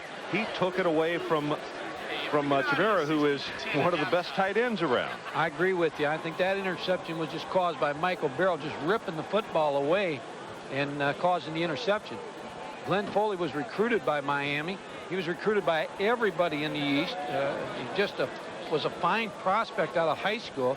And Jack Bicknell and his staff, Jack Bicknell, who's a very solid football coach here at Boston College, brought him in. Now Tom Coughlin's working with him, and he is developing as he grows along and gets experience in this offense. Well, we're talking about Barrow with the interception. Don't forget the halftime report, Tim Brando and Lee Corso. Barrow has 5 tackles on the game tonight, plus the interception. Oh, he did not pick up his running back.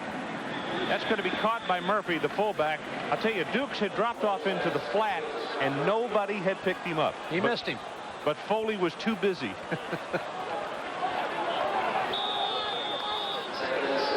I guarantee you, he had his hands full. Clock runs with 50 seconds now. I'll tell you what.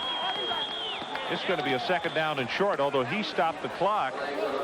Miami was offside by a country mile over there on the right side as Kevin Patrick just came out of the blocks and flying. And he was back before the quarterback even had the snap. Against the defense.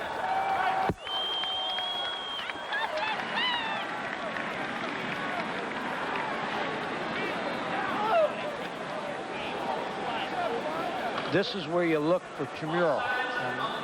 Cross that 50-yard line. Try to get him free. They're going to split him out a little bit. Try to get him where they can get him on a linebacker.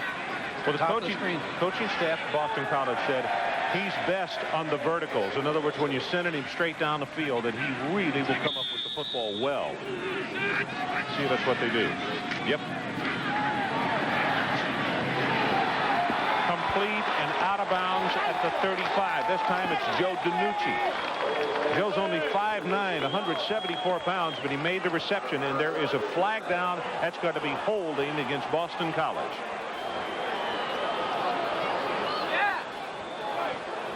Boston College offensive line is having trouble with that front 4 of Miami. Holding on the offense, 10 yards, repeat 2nd down. I'll tell you what, this referee's got more airtime tonight than Adrian does. I'll tell you, there's been so many penalties in this game, but the reason you're getting so many holds on Boston College is they're in a definite passing situation, and they just are having such a tough time with that front 4. They just can't control them. And they just have to rush the pass. And it's very difficult to block them. They want a little more airtime.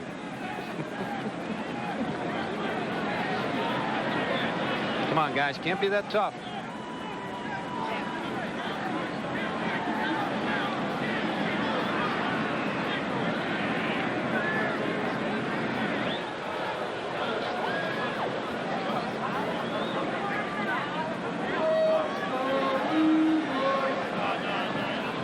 No time moved off the clock on that last play. So they just made a catch up there as they took 4 seconds off. Situation, second down. The new line of scrimmage is the 43. They got to go to the Miami 41 for a first down. Flag comes down. That's going to be for a face mask against Miami. So that'll prolong things here.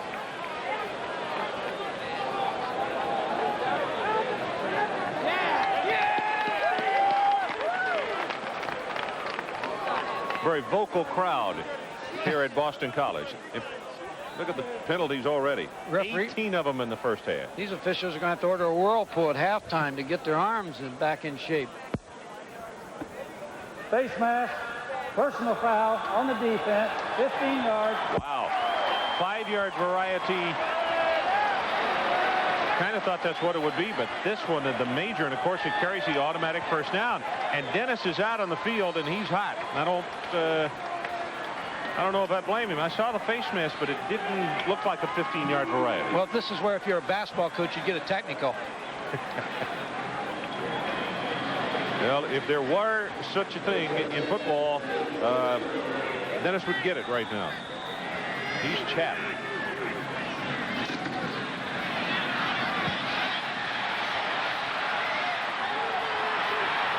Foley throws it complete at the 29. That was Boyd who made the reception. Clock will be stopped until they get the chains secured.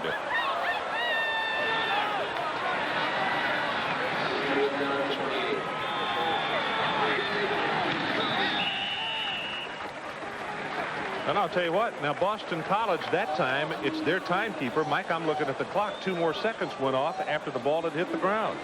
It shouldn't happen at home. The clock continued to roll after the ball had been thrown into the turf. It should have been at least 20, if not 21 seconds on there.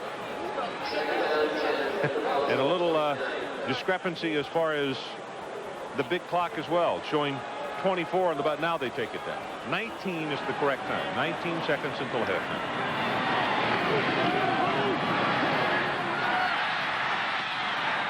Foley is slung down at the 29-yard line.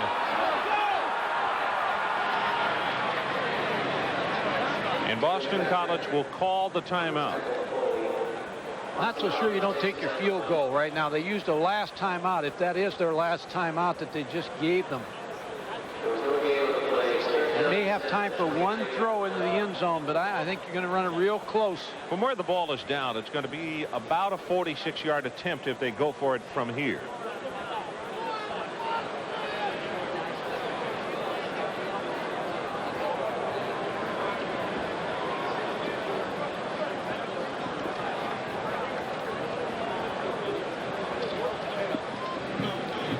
Now coming up at halftime, the halftime report is Mr. Brando and Mr. Corso will be along to bring us up to date on what's been going on in college football.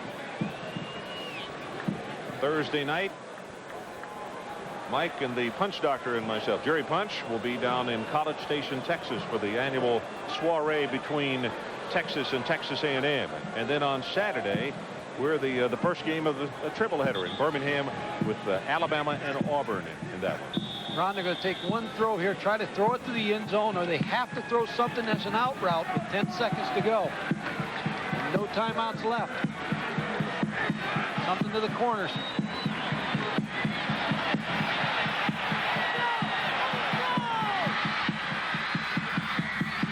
And it is intercepted by Miami.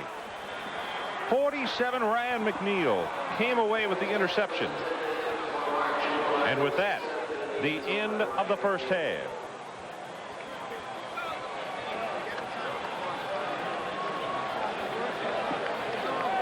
So let's take a break. We are at halftime with our score. Boston College 7, the Miami Hurricanes 16.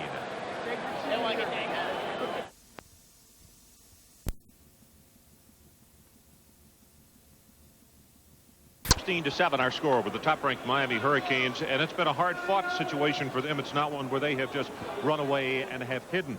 Mike, let's take a look at some videotape of the first half and some mistakes that Boston College has made, which has cost them dearly.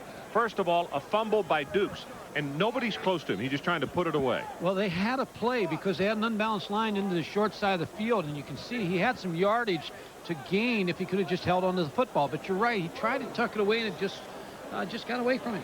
Now, something that happened just before the end of the half. After looking at the videotape, it has been ruled no interception by Miami. But you're going to find out as you watch this that Boston College really gets the short end of the stick on this deal. Well, there's a little confusion here by the official because they thought first it was an interception by Miami. But you're going to see the ball clearly hit the ground.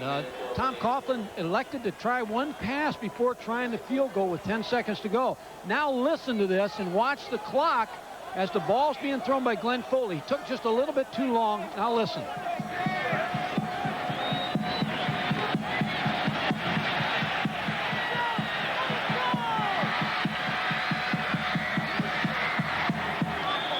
There you hear the whistle with 1 second left. They should have had 1 second with a chance to kick the field goal. Okay, Mike, and you're exactly right. You could see it. You could hear the whistle, and you could clearly see the clock. 1 tick left on it. In fact, after the kickoff, we will hear from Coach Coughlin and his reaction, because Coach Coughlin and his staff thought there should have been time left as well. We talked about the Miami coaching staff was upset with the officials as they came off the field. Well, Boston College was equally upset.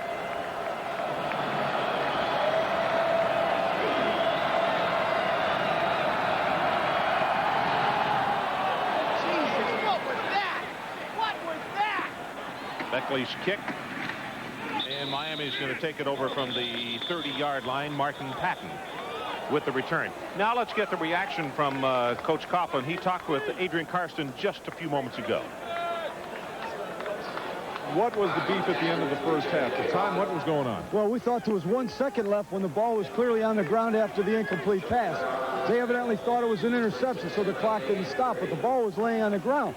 We went for a play with 10 seconds left. There's no way we can kick a 47-yard field goal into a slight win. That hasn't happened for us all year. So we went for one more play, then we would make the desperation kick, thinking that we'd either have a touchdown, throw it out of bounds, and kick the ball on the next snap, and 10 seconds elapsed. We talked to Glenn about not hesitating. There was a little hesitation, but that's what the discussion was about, is whether there was 1 second left or no time. Coach, good luck second half. Ron, back to you, sir. Thank you, Adrian. So I clearly think he has a beef, too. I think they blew it. I think the officials blew it. I think they should have had a chance for a field goal with 1 second to go.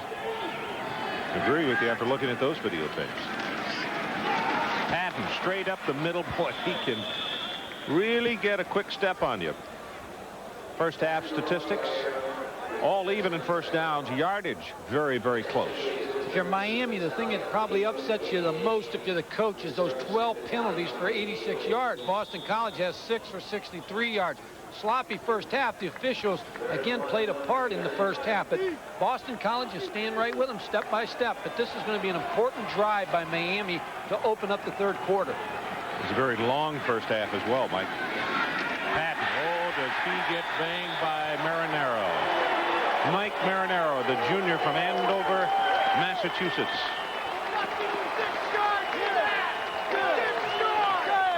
Third and short. Watch the ball given to Martin Patton on the left side. But see the penetration. Number 62, Mike Marinaro, came from the backside and made the play before Patton could get to the line of scrimmage and stop them from the first down. Now Rusty Medeiros is in to do the long snapping for Miami. Snyder's kick, not a good one, off the side of his foot, and in fact now takes a Boston College bounce and goes out of bounds at the 39-yard line. So the Eagles get very good field position to open here in the second half.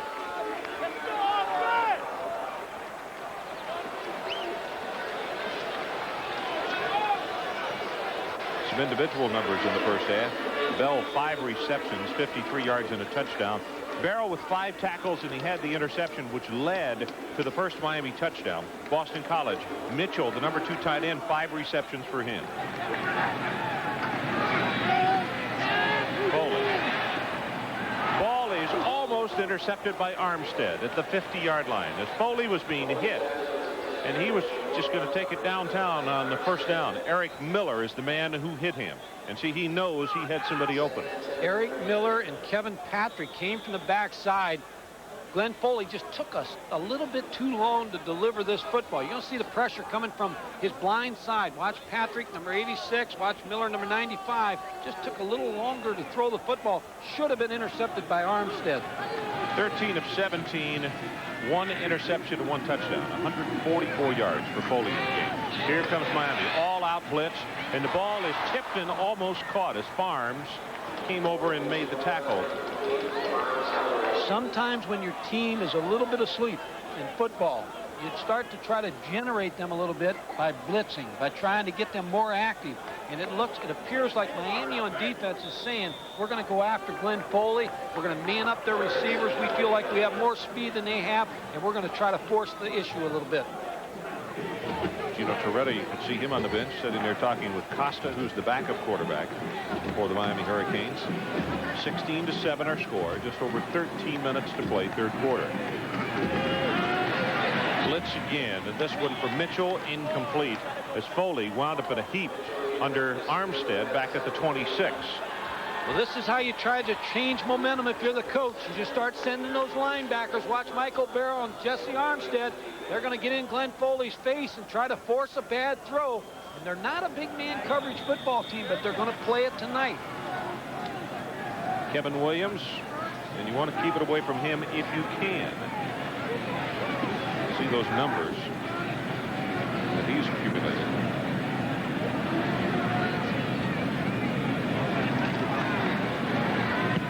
And Kushner will kick it straight away. Actually angles it away. Williams makes the catch and goes out of bounds at the 15-yard line. So let's take a break. 12:49 left in the third quarter. Miami on top. Presentation of CFA football, Miami versus Boston College, is brought to you by your Toyota dealer and the quality line of 1992 cars and trucks. Toyota, I love what you do for me. And by Comfort Tech shoes by Portion. Try a pair and get comfortable. Well, as we come back to play, the Miami Hurricanes flagged for a personal foul. And, Mike, that's 13 penalties. They're 3 away from tying their school record, which was 16 in last year's Cotton Bowl game. Concentration's not good when you have that many penalties. Torretta with the delay. Patton gets outside, and he'll take it to the 15-yard line. And a play that looked as though it was just not going to go anywhere. Shorter defensively for Boston College. He winds up with a gain of almost 7 yards in the play. The other problem for Miami, there's Miami's play selection. 20 rushes, 19 passes. Good mix against what they're facing defensively. But that personal foul call really hurts them because now it's 2nd and long.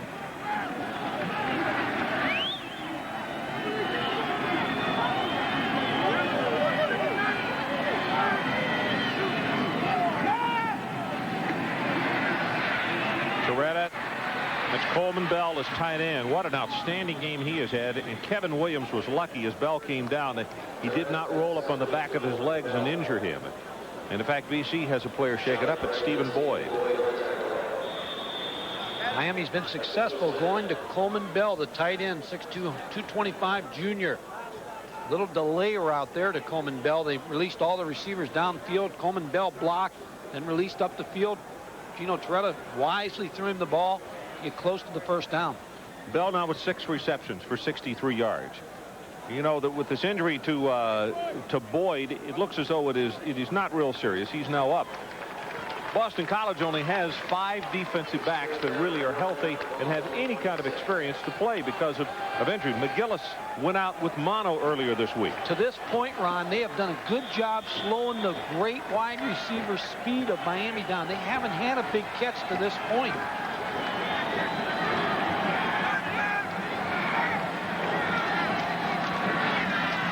Quick out pass is caught 36, Lamar Thomas. First catch for Lamar Thomas tonight.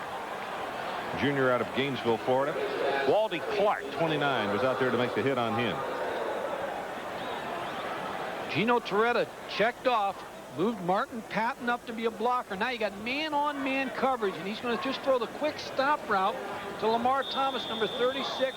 Get past the sticks for the first down, and of course he gets a ride as he's just thrown out of bounds.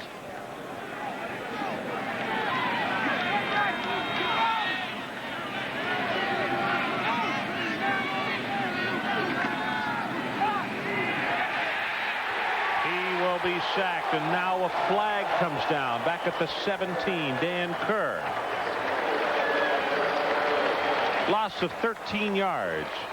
Plus they're going to get Darrell Spencer, number 35, probably for a clip or a hold, because they're trying to get Gino Torretta outside. Watch Gino Torretta fake. Now you're going to see Darrell Spencer come back, number 35. His job's to block the defensive end, but he just gets a clip on number 91. Kerr. Dan Kerr. Flipping on the offense. Half the distance to the goal. Repeat first down. Dan Kerr read that play. He knew it was coming. A little counter pass. A little naked. He stayed up the field. He got up the field, and he didn't really give Darrell Spencer, number 35, a chance to block him or a chance to position himself. It was just the way he played that play. And for people sitting at home saying, I didn't know that could be a clip back there, it's outside the 3-yard zone. Oh, it was definitely a clip.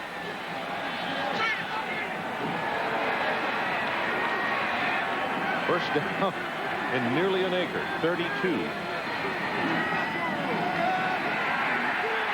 Torretta gets it away to Patton. That was almost a two-handed pass, but he made sure that he got it off to him, and they wind up with positive yardage. Good for 12. He's been in a lot of big ball games, Gino Torretta, and you want to frustrate a defense. Number 90, Ted Page, is going to have a sack here.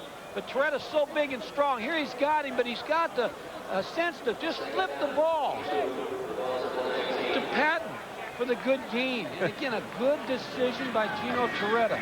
It matters not if it's a spiral or going end over end. Martin Patton's also injured and has now left the ball game. Larry Jones, number 23, the freshman from Gainesville, has come in replacing him. They set the screen up, and boy, Boston College had that one smelled out. As Jones, as soon as he made the reception, he got whacked down and very hard. It's going to go for maybe a gain of 1, and that's it. Nothing there. Watch John Ravenna, number 42. The top of your screen, he's on a rush. There's usually the first block. They try to chop you, but he reads screen and kind of just falls into the play. If he turns around the other way, he might even make the interception. They got the fans in the ball game now here. It is third down, and the line to make the 41. Gino Torretta just needs to air one out. Just throw it as deep as he possibly can. Hope for something good to happen. It is tipped and almost intercepted. Stephen Boyd, I believe, is the man who got a hand on it. And if you're Boston College, you want him to air it out, and you want something to happen good for you. Boston College now with this field position and such long yardage for Miami, I would think that they would go for the block. Paul Snyder came into this ball game with an average of 39.6, and he barely got it away.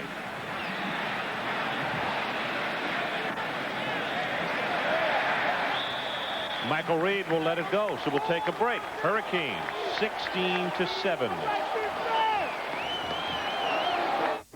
You could hitch a ride on a comet. You could body surf a landslide. You could hang glide from an eagle. You could book a flight on a lightning bolt. Or you could drive the 1992 Toyota 4x4 and get it all. When it's time to turn on the heat, but that old furnace lets you down. Install the system you can rely on, Temstar. Replace that beast in the basement with reliable Temstar and get help. 5 years of extra protection on parts and labor, now at participating Temstar dealers. Get the furnace that's quiet, efficient, and extremely reliable. Temstar. Rely on the star.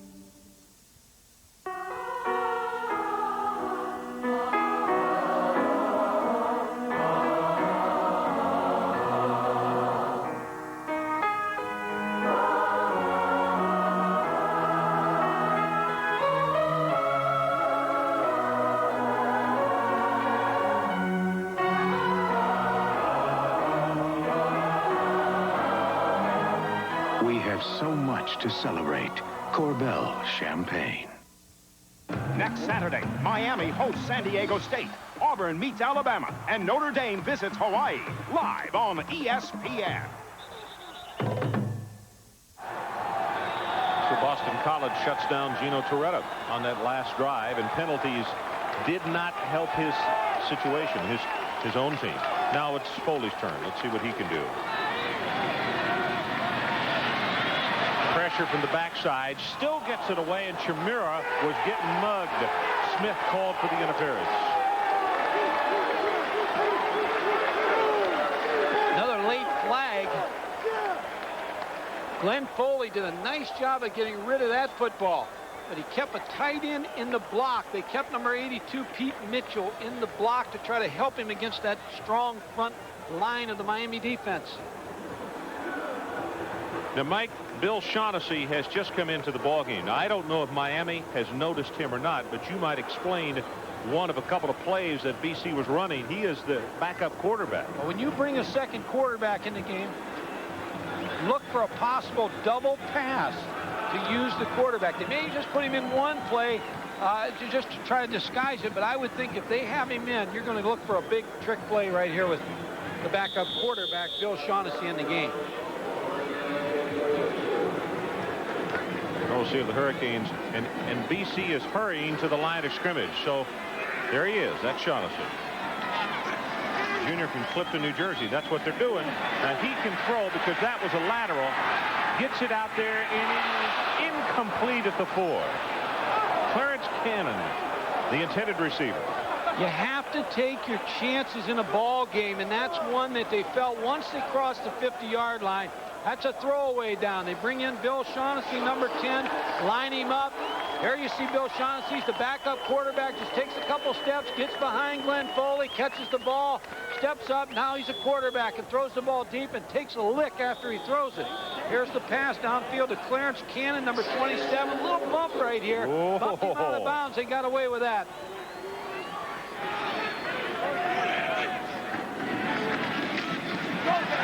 Man at the top of the eye is Dukes. Little stiff arm action there. He'll take it down to around the 40. Gain of a couple. This is what Miami has been able to do. They've been able to shut down the run a little bit lately on Boston College and forcing them to throw the football. Now look for an all-out blitz from Miami. But if I'm Boston College, I might try to use 3 receivers and a tight end because I match up a little bit better against their secondary backs. You can see that offensive line as they break the huddle. BC with some very big guys up front. Britton, also Parchinsky, both in the 265, 275 range. They set the screen. Oh, he cut the wrong way. He took it outside instead of coming back in. Boy, they blitzed them too. They came again on 3rd down. Screen was set for Clarence Cannon, number 27. Here's the play. Watch. Clarence Cannon comes back in on the middle screen. The old Bobby Bowden screen. Set pretty well. But again, played pretty well by the defensive backfield. Number 31, Darrell Williams, the free safety of Miami. 4th down, and of course, BC will go for it from this field position. Darnell Campbell is the lone setback. Will be sacked by Smith. Darren Smith, the junior from Miami, will knock him down at the 44-yard line, and the Hurricanes take it over just like that. Remember this play right here because field position just changed about 40 yards. on a 4th down play. You have an opportunity here. They go for it on 4th down. Here comes the blitz. Jesse Armstead, number 1. Michael Barrow, number 56. Here comes the other backer, number 45, Darren Smith. They pressure Glenn Foley with a sack. But now, instead of punting him down into the hole, the ball's on the 44-yard line. Field position has just changed drastically. Now Miami has to take advantage of that.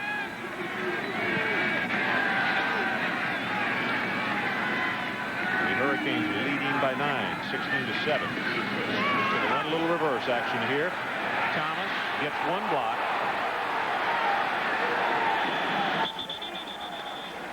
That was Coleman Bell, number 17, the tight end, who came peeling back to throw that block. You're going to watch Gino Toretta set up the reverse. Comes number 36, Lamar Thomas. Here's you're going to see the block. That's not a clip. Coleman Bell, number 17. Pretty good job. Lamar Thomas just gets back to the line of scrimmage. I'm going to go again what I said. You talk about field position. Boston College must stop them right here. There's Tom Tuberville, linebacker coach in Miami, talking about that last series. Patton breaks it open. And all of a sudden, a 10-yard gain. It was going to be a 2nd down and 12, and Patton breaks it open as he slides to the outside. Michael Reed had to make the stop. Field position, Ron, is so important, especially in a close ball game where it's a 16-7 game, and Miami can just make a big change on that right now if they can keep this drive alive. Boston College and their defense must shut them down right now.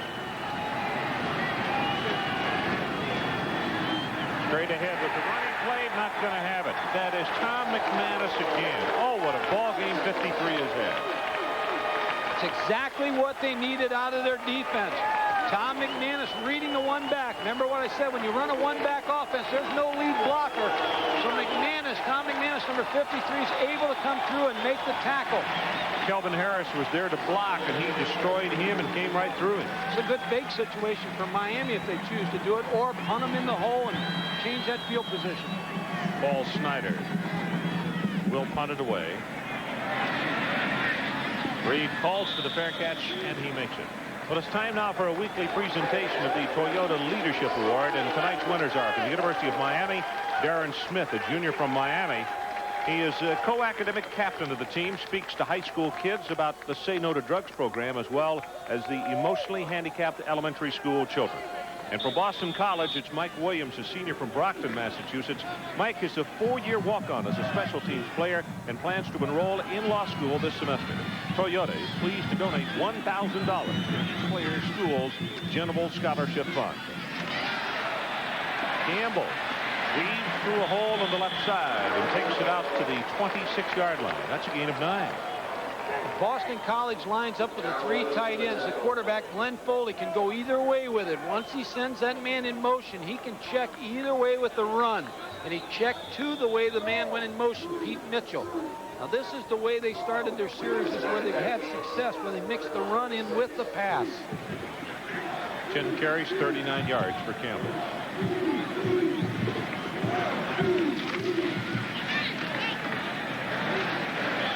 Right back up the middle, and that will be the BC first down. On the sideline, you got to give credit to this crew right here. The Boston College defense has played very well. That was a big series because they took the gamble on 4th down. They haven't been able to handle the blitz in Miami. Miami's blitz has been the difference. Linebacker Tom McManus, number 53, has just had an incredible game for the defense of Boston College. Showed great leadership. Has also made a lot of big plays for them.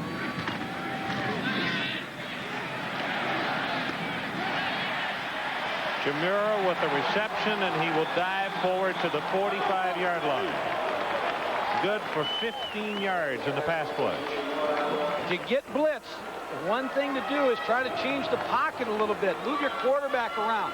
Tom Coughlin now takes the fake, fakes the zone stretch play, comes back outside, throws the ball to Mark Jamura for a first down. Mark didn't get to play in this game last year. He had a pulled hamstring muscle. And the only game since he's been at Boston College that he was unable to participate in. So he wanted desperately to be able to play this evening. Big opening for Duke. All the way to the 32-yard line of Miami. McNeil saved the score. Now they're back in rhythm. They're running the football. Good play action, speed. this play, they showed all three tight ends to the wide side of the field, ran the ball back into the unbalanced side where they only had two linemen. Miami adjusted by slanting to the three tight ends, and they came away from the slant with big yardage. Now look for Miami to heat them up again, bring all the linebackers, and we'll see how BC handles the blitz. Dukes behind traffic. Inside the 25 to the 23. McNeil again from the secondary. And Britton, give credit to big number 79. What a block he had at the line. Oh, you're right, Ron. I tell you, I like what Tom Coughlin's doing with the three tight ends. He's now playing hardball with the Miami defense. Watch the three tight ends. The tackle pulls. Chucky Duke sees a hole, moves up inside, gets a good block from number 82, Pete Mitchell. Picks up big yardage to make it a 2nd and short. As you can see from the replay, Boston College got away with all the linemen were not set. Those tight ends were still going down in the stance when the ball was thrown. This is Campbell.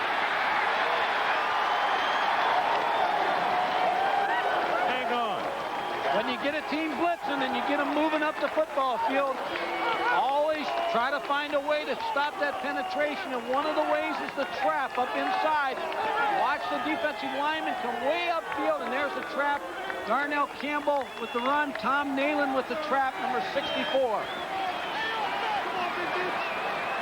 Our situation, 16-7, Miami leads. We have less than 3 minutes to play, 3rd quarter. And Boston College is driving. Flag comes down, tackle is broken, it's inside the 10. And I'll tell you what, it looks like the umpire has just called another offensive holding call. If this were a basketball game, the cries out of the stands would be, let them play. Both sides. And that's exactly what it is. Cries out of the stands because, I mean, they have made some calls here tonight. Holding on the offense. 10 yards, repeat 2nd down. Ron, the tough thing about when you play Miami is they play with 4 down linemen, but they're always getting their linemen upfield. They just shoot out of the blocks. Jerome Brown, Cortez Kennedy, Russell Maryland. They've always had the great linemen. They line them up in gaps and just hit penetration. And you'll get a lot of holds that way because they are getting up the field on your linemen. Well, Miami's been penalized 15 times. Boston College now 7 times. Total yards this has.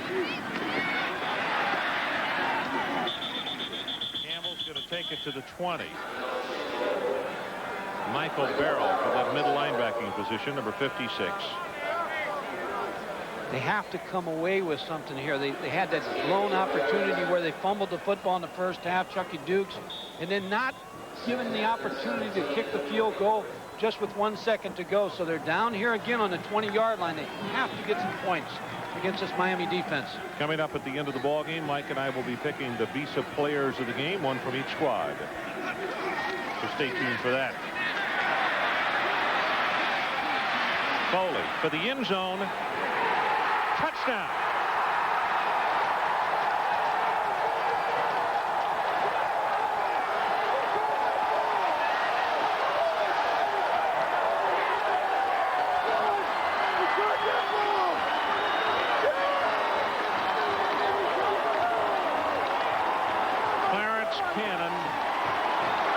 In the corner of the end zone, got his man behind him. And that young fellow, Mr. Foley, put it on the line. Great block by Mike Jovanovich, number 72, to keep it alive for Glenn Foley to be able to roll to make that throw to Clarence Cannon.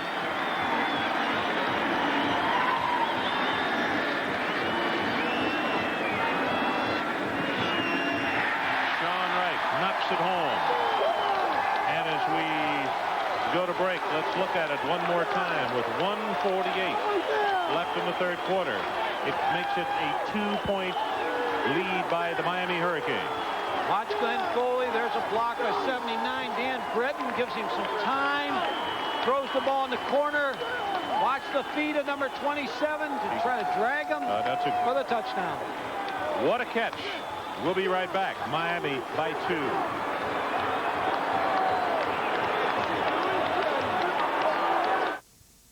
Hey, Jim, grab your fishing tackle and hop in. Love to, but the only thing I'm grabbing this weekend is a paintbrush. Why don't you call Sears like I did? How can they help? Sears has a great exterior coating. It's a thick, sprayed-on material that covers stucco, block, or brick. And Sears did it all? Sure. They took off the old flaking paint, sealed all the cracks, and applied the exterior coating. It sounds perfect. Here's the best part. Sears gave me a warranty for as long as I own my home, and I got an easy payment plan, too. I'm sold. How do I find out more? Call Sears at this toll-free number for a free, no-obligation estimate and receive a full 15% off the price of exterior coating. That's 15% off. Glad you could finally go fishing, Jim. Well, thanks to you and Sears, my home's never looked better.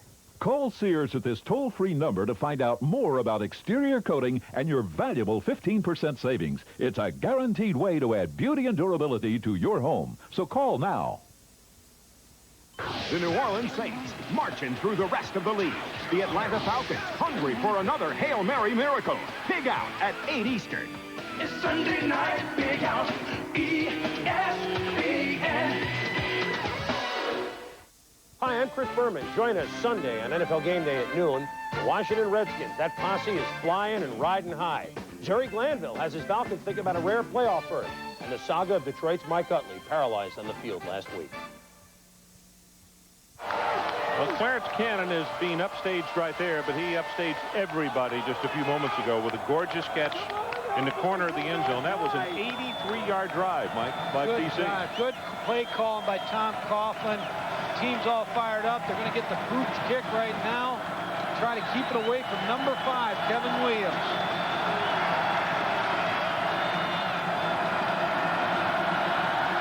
Now he's going to kick this one away. Darrell Spencer. And Spencer falls down at the 22-yard line. Adrian Karsten, what do you have for us? Well, Ron, I've got the most valuable player in the Canadian Football League, Doug Flutie. Let me test your memory for a minute. Have any recollection of where you were 7 years ago tonight? Not a clue. Miami? No, it's something that a lot of people have been talking about all week, and hopefully we can get them again this week. How many times have you seen that play? At least thousands. I don't know. I haven't kept track, but every time I see it, it brings a smile to my face. Call it the miracle in Miami. Miracle in Boston tonight, Doug?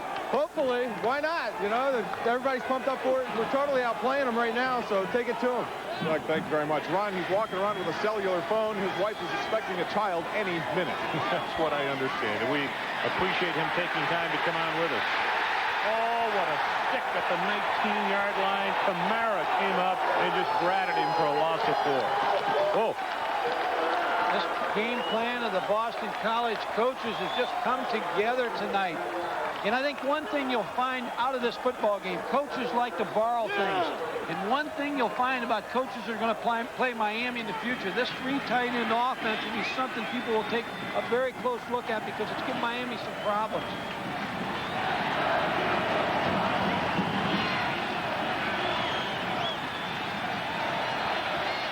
Toretta's pass. Incomplete as Copeland didn't catch it with his hands. He allowed it to get in and hit his pads, and it came off of it. It'll be 3rd down.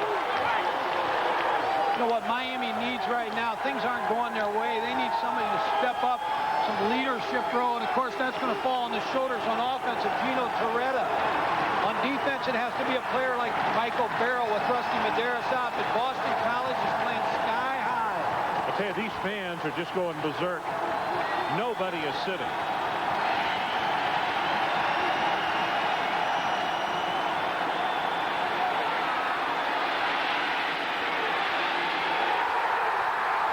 Tom McManus with the 2nd sack of Torretta. And Gino Torretta made a wise decision, though, because everything was covered, and he decided not to throw the football, and he took the sack by McManus, number 53.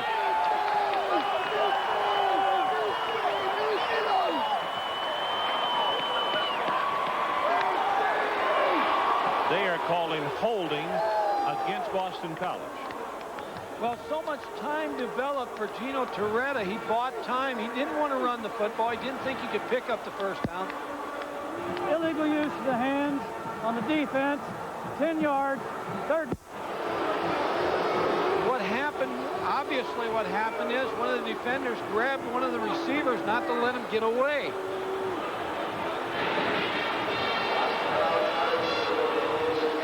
Watch near the sideline, the left of your screen. See if we can pick up the hold. They just pushing the receiver out of bounds as the sack was taking place. That couldn't have been it. Do you Michael think? Reed, number 17, I believe that's what they called. Oh, okay.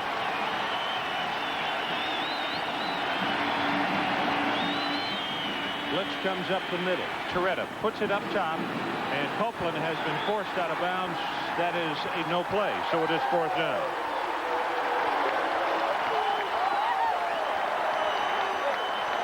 Well, if you want an upset, you want to get to the 4th quarter, you want to get your crowd in the ball game and your players sky high, and that's what they have. In Miami, with the winning tradition they have, those players are used to winning, and they're used to being in these kind of games, so they need to respond, and both teams are responding well. Snyder barely gets it away. It's a good kick. Ball is fumbled but recovered immediately.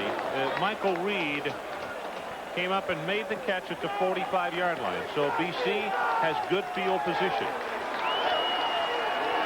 I'll be sure and catch all the NFL action on Sunday. Starts at noon Eastern time with game day. And then following that action, NFL prime time, 7 o'clock Eastern time. And tomorrow evening, just after that, the Atlanta Falcons and the New Orleans Saints, 8 o'clock Eastern time, all right here on ESPN. Ron, I keep going back to Tom Coughlin, what he's done with his offense right here. By going to the 3 tight ends, he's now kept Miami from blitzing his 3 tight ends also.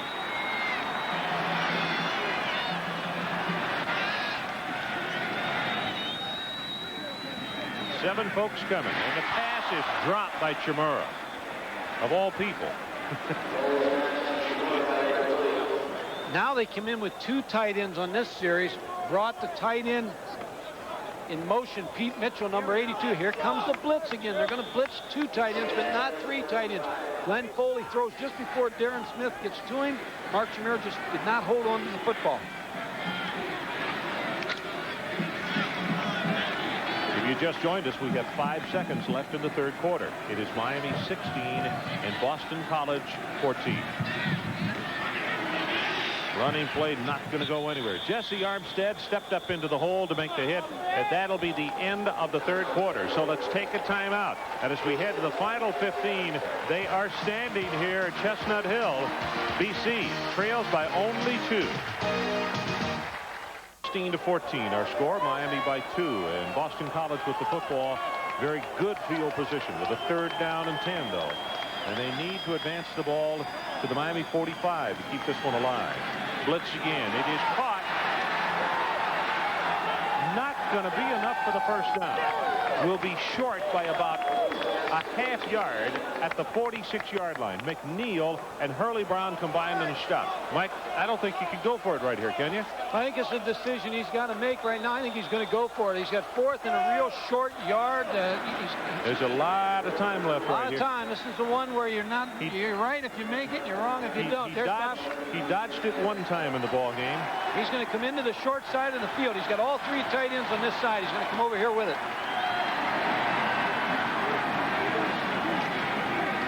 Campbell has got to be knocked down for a loss. It's Barrow. And look where Miami's going to get the football. Oh, boy. Big defensive play, Michael Barrow, number 56. Keep repeating myself, when you have one back, there's not a lead blocker, but they do have 82. Mitchell leading the block, but Michael Barrow just shoots the gap, and you talk about a big play, change in field position. Again, the 2nd, 4th down play that just didn't go. Now the defense has to respond and try to stop Miami. Miami's got to run the football. They only had 4 yards rushing in the 3rd quarter. They have to establish the run. They're completely out of rhythm on offense. 4 yards is all Miami had in the entire 3rd quarter, and therein is the difference in the ball game. As the footing, you can tell, is a little bit slick and Patton goes down. Every time on a quick cut, Miami's having a little trouble negotiating this wet field. Inside the hashes to the boundary, it has been tough for Martin Patton. If you think back on the injury to Stephen McGuire, who was off to a great start, 6 rushes, I believe, for over 40 yards, and they lost him to a knee. And Martin Patton, who was suspended and hasn't played, is now in the backfield.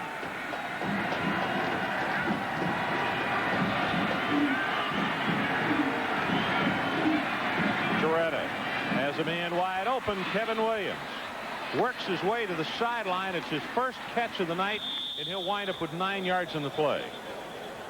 Third down. Tom McManus, one of the first men there to grab hold of him. They need a defensive stop here. 4th down call. Again, putting the defense in a bad position here. They have to respond and try to keep it from getting the first down, getting down into scoring territory.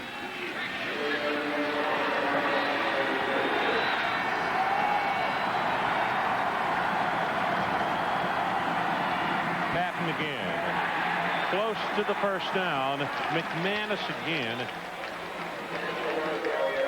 Boy, if you're the Miami coaching staff, you got to be looking to double check to see if BC has more than one guy wearing 53 on the field tonight. You have to really give credit to the Boston College coaches. Just the game plan that they have stuck with this entire game, playing a whole nickel package against the Miami offense. 5 DBs the entire ball game. And they've been very fortunate. They've allowed Miami only 16 points. I think Dennis Erickson goes for this one on 4th down. I think he has to go for it. If you're on the road like this, he's not playing particularly well on defense. He needs to pick this first down up. Now watch number 53 to fire inside. John McManus is a junior. Boston College will have him for another year. He is from Edgewater, Florida.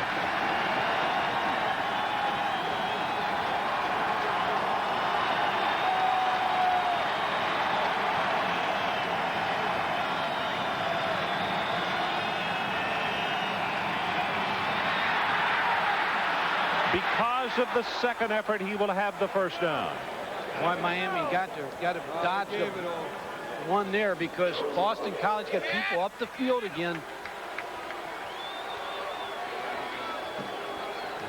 Watch the linebackers now. There's no lead blocker on number 50, Steve Boyd, number 53, Tom McManus. They have a chance to stop him. They just don't make the play. He just gets out of the arms of number 50, Stephen Boyd. Tried to grab him with the jersey. A little too high. Yeah. They've had problems tackling all year, their coaches said. They've been a bad tackling football team.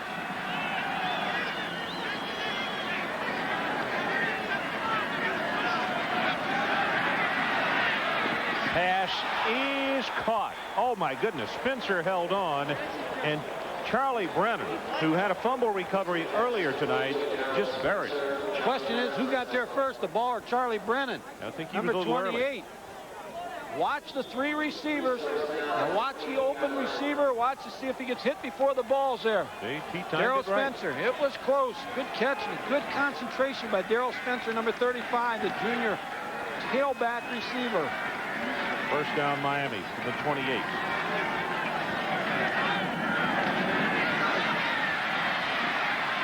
Toretta back across the field, and Martin Patton dropped a football he should have caught. Right in his hands, Ron. Gino Toretta moved to the right, bought a little time. You see Dennis Erickson giving him the next play to take in. Time for a draw, trap, or screen on this defense, the way they're trying to work up the field, Boston College.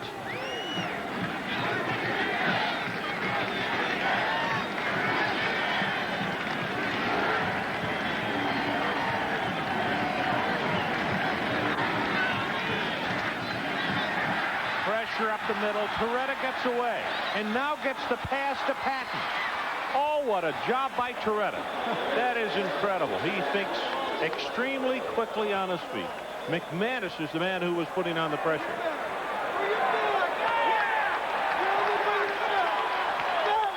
There was a flag down back at the line of scrimmage, and it is against Miami.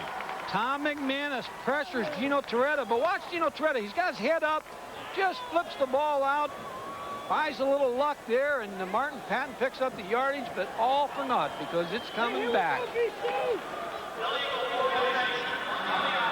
Repeat, second down. What's the record in the Big East of penalties called? I don't know. We're going to have to check with some people downstairs, but Miami, I mentioned to you, was getting close to their school record. I tell you, if they keep throwing flags like this, we might have midnight madness here in football.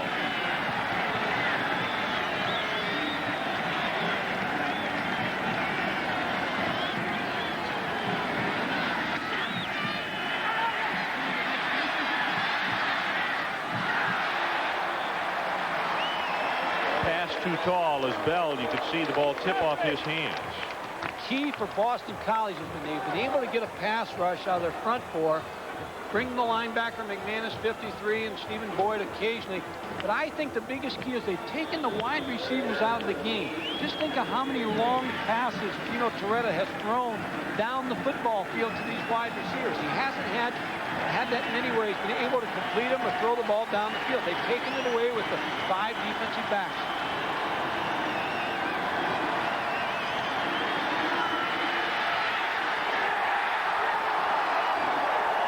Stephen Boyd, number 50, was hitting Torretta just as the pass was delivered, and the receiver was open.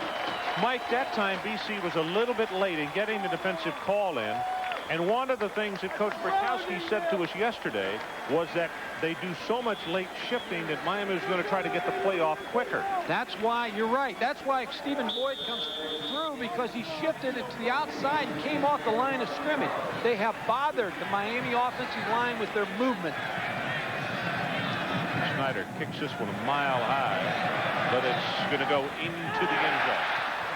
Miami tried to down it at the 1-foot line, so let's take a break. 11:21 left in the ball game. Miami hanging on to a 2-point lead. This presentation of CFA football, Miami versus Boston College, is brought to you by Buick and your local Buick dealers.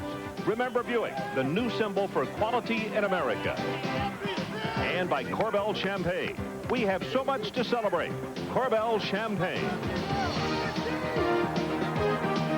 For people who might be just tuning into this football game, 16-14, you saw the score right. Coach Erickson will tell you it's very right. He's not enjoying it probably the way everybody thought this ball game would go. They were like a 24-point favorite coming into this ball game. Dukes takes it across the 20 out to the 23. Talked about the Boston College staff, how they rebounded when they lost early in the year. 3 other staffs, Texas Tech, Spike Dykes, started off with some losses, and his staff responded. Stanford, Denny Green, and Virginia under George Welsh lost a couple games early. And that's a sign of good coaching when you can keep your club and keep them hanging in there. And Tom Coughlin and his staff deserve a lot of credit tonight. I agree with you. Like this time last year, he was coaching for the Giants on the way to the Super Bowl. Pass is dropped by Mitchell, and now here comes another late flag. And it's thrown by the umpire. Could it be offensive holding? This is incredible. Well, we've been talking about Coach Coughlin and his staff. Well, keeping the game close. It's one of the things he discussed with us. We talk all the time about getting into the 4th quarter and having a chance to win. We get into the 4th quarter and the game is close enough that we have a chance to win. That's exactly where we want to be. Well, the scenario is there as far as he is concerned. He has it in a position that he might not have thought he was going to be able to with just over 10 minutes to play, only down by 2. But these penalties are killing both teams. Dukes, that's a nice cutback. And did you see him secure the ball that time? He did not try to put it away loosely when he had that big fumble back in the 2nd quarter. When he cut back into the inside, he double clutched the football. Now this is a key down, 3rd down and long yardage for the Miami defense. Try to cause a turnover. Kevin Patrick comes back into the ball game, and Damon Bethel goes out on that defensive front for Miami.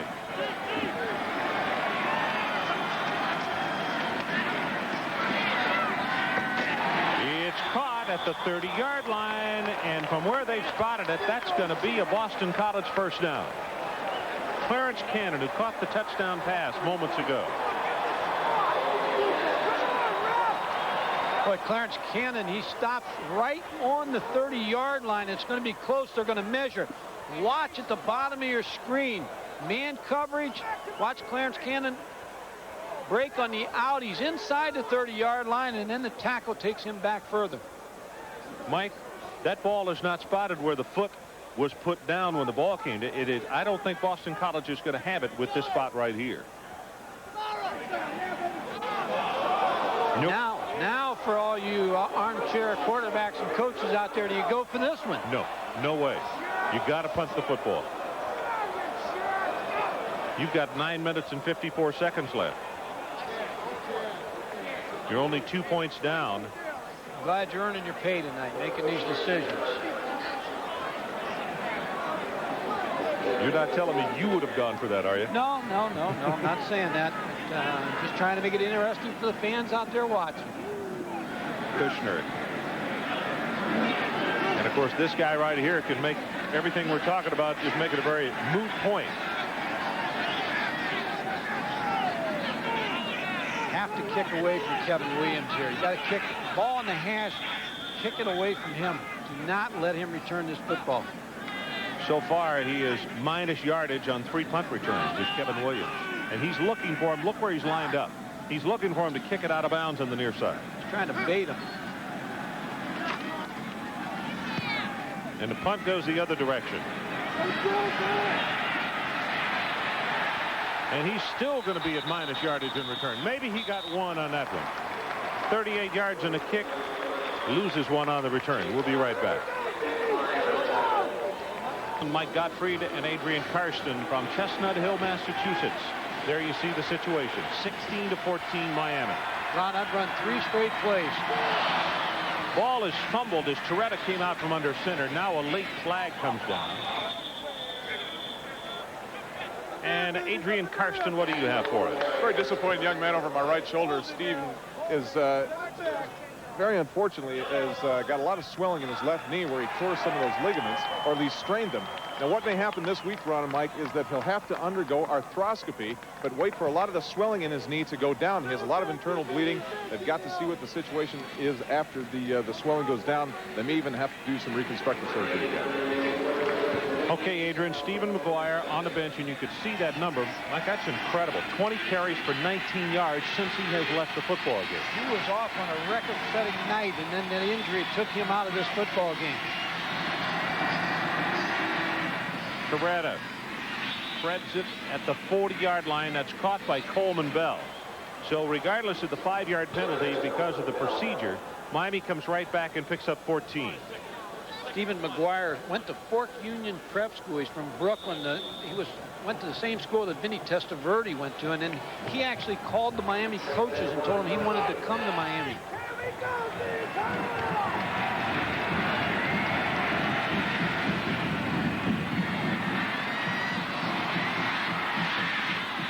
Into BC territory as Charlie Brennan has to come up and make the stop on Martin Patton.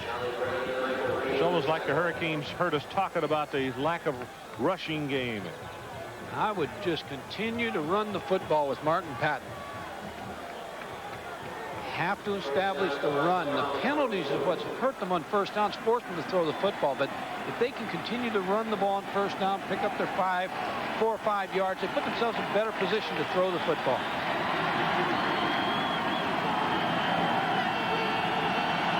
Comes the quick pass. There it is, near sideline to Kevin Williams. Breaks 1, breaks 2, breaks 3 tackles, and is down to the 30-yard line. And that's enough for the Miami first down. Because of just what I said, Miami running the ball last time with Martin Patton for good yardage. They came back, Boston College, with a 7-man front. Now it gives you receivers one-on-one on the outside. They were able to throw the quick out route to Kevin Williams and picked up another first down. Good check off by Gino Toretta. 2 catches, 23 yards now for Williams. Larry Jones is the running back, number 23. And you could see the snap trying to catch BC as they're shifting. Ball comes loose. Now, was that bad or not? I think it should have been. Nobody's making a call. They're going to give it to Boston College. And the Miami coaches are out on the field. Ron, I'm going to tell you, I know I've been critical of the officials tonight, but this has been a horribly officiated football game. And I don't know what they're going to do here, but nobody made a call. Now they're going to change it. They're going to reverse it. They're going to change it and give it back to Miami.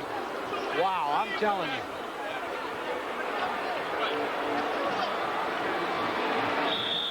Here you're going to see the play. Tackle made by number 53, Tom McManus, to see when the ball comes out. I think he was down, but again, nobody made a call. None of the officials took control of the situation on that play.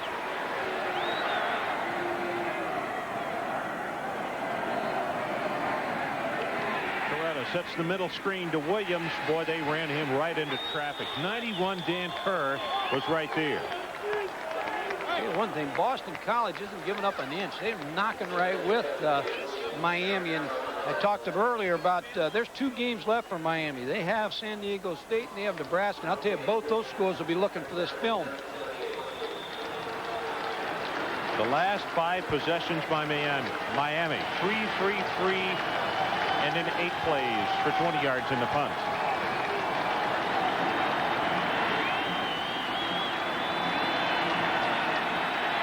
Toretta on 3rd down gets it away, falling down, and Spencer with the reception. That will be the Miami first down. 10 yards in the play. They brought both linebackers again. Stephen Boyd 50 and Tom McManus 53. And Gino Toretta was falling down when he threw the football to Darrell Spencer. Winners find a way to win. 6 minutes, 28 seconds. And now the clock is whistled back in. You said Nebraska earlier, be looking at the film. It could be Colorado, could be Oklahoma. I get the 3 Big 8 teams, but plus all the teams they play next year are going to ask you for this film. Patton is drilled and knocked back by Kamara. And the cornerback on the left side did an outstanding defensive job. Have to hold him if they get any points at all. They have to hold him to a field goal down here. Credit Steve Zabel, the defensive coordinator. Just an excellent plan on defense. Tom Coughlin on offense, and the entire coaching staff that have really developed a sound plan against the nation's #1 football team. Toretta, good protection over the middle, incomplete. That one was just a little bit behind Bell. It'll be 3rd down. The line to make is the 8. They have tried to go in the red zone area, the 30 yards and in area to the tight end, number 17, Coleman Bell. Again, the ball was thrown a lot on this football. But Coleman Bell, as you talked about earlier, slipped. His feet came out from under him, and he had no control, and that's why he couldn't hold on to the football. Wet surface. 3rd down.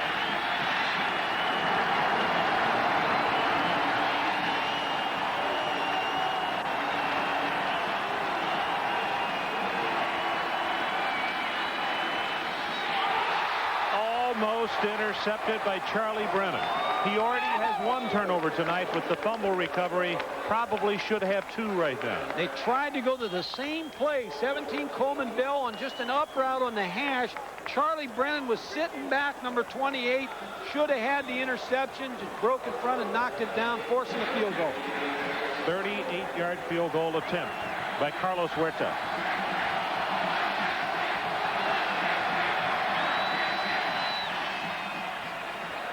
And he knocks it through. 5 minutes, 22 seconds left to play in the ball game. And our new score, the Miami Hurricanes push that lead out to a 5-point advantage, 19-14.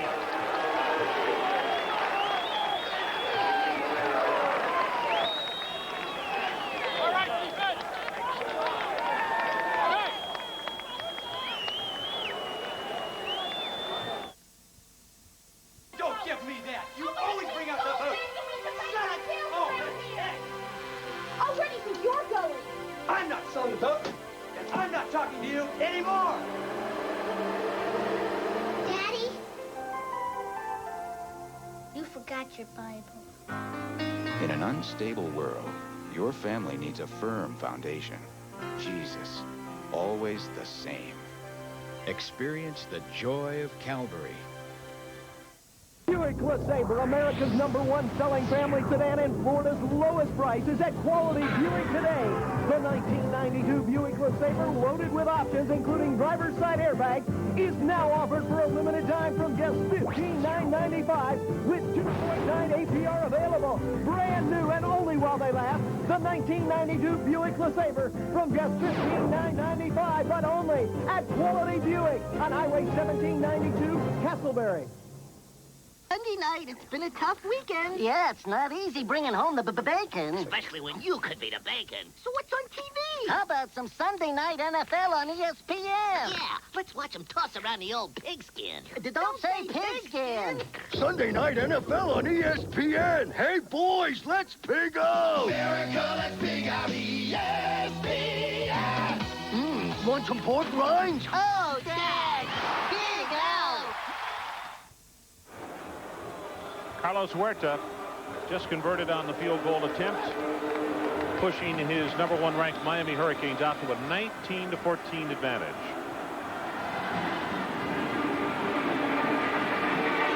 Chuck Dukes will take it at the 2. Oh, boy. He won't get back to the 20-yard line as he got caught with a shoulder-high stick. You see Pearson down there again. 38 Pearson has been in on at least 4 tackles in special teams tonight. Scoring drive, 8 plays, 48 yards, 3 minutes, 59 seconds. Huerta with the 38-yarder. What Boston College needs now, Ron, is one of those patented New York Giant drives where they take those long drives, an 18-play drive, and try to go down there and score a touchdown against this tough Miami defense. Foley tonight, 18 of 26, 1 interception, 205 yards.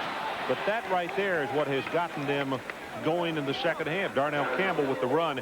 And that's where Miami, that play against most other clubs, gets you at least 10 or 15 yards. They are so quick in the secondary to react. Maybe one of the best defensive backs in the country, Darrell Williams, the free safety, number 31.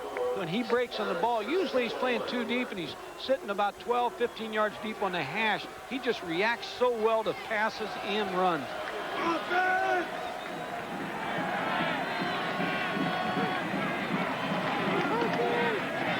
Pass almost intercepted by the man that Mike was just talking about, Darrell Williams.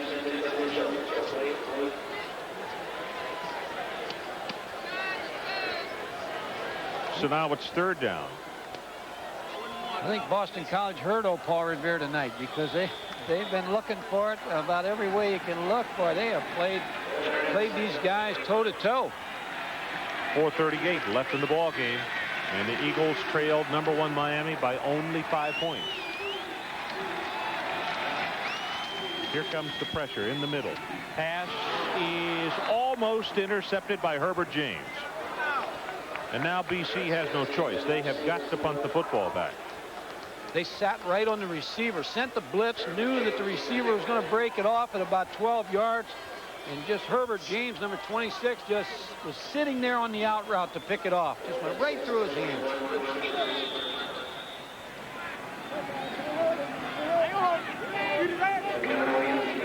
Bill Kushner, 5 kicks tonight. He's done a very good job, averaging over 42 yards per punt.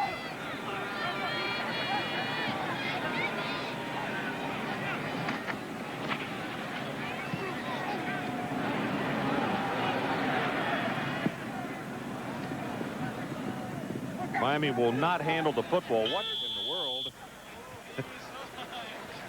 Wood will touch it down and will hold it right here.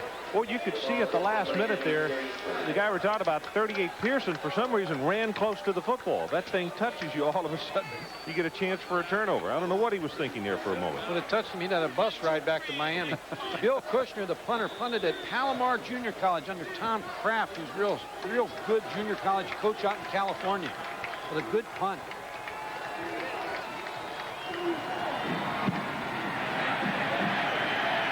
Patton hit by Tom McManus.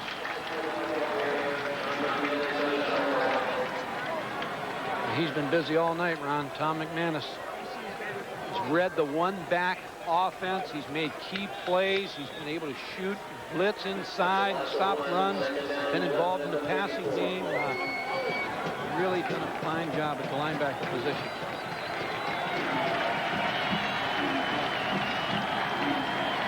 Under 4 minutes to play. Patton strings it out. 5, 10, 15. Count it off at 20 and bring it back because the flag has been thrown down. We have not seen these guys in the last 2 or 3 minutes, so let's get them back on camera. Good heavens. Oh, boy. They went to the outside stretch play that the Cincinnati Bengals used so well and effective over the last 2 years. Martin Patton gets outside. There may be the hold on number 90 by Leon Searcy. 10 yards. Second down. Ted Page might have been held on that play. Well, school record tonight for Miami. 18 for 136 yards. Boston College got to be getting close as well. I don't think when they grade these officials on Monday, they're going to be graded in the A or B column.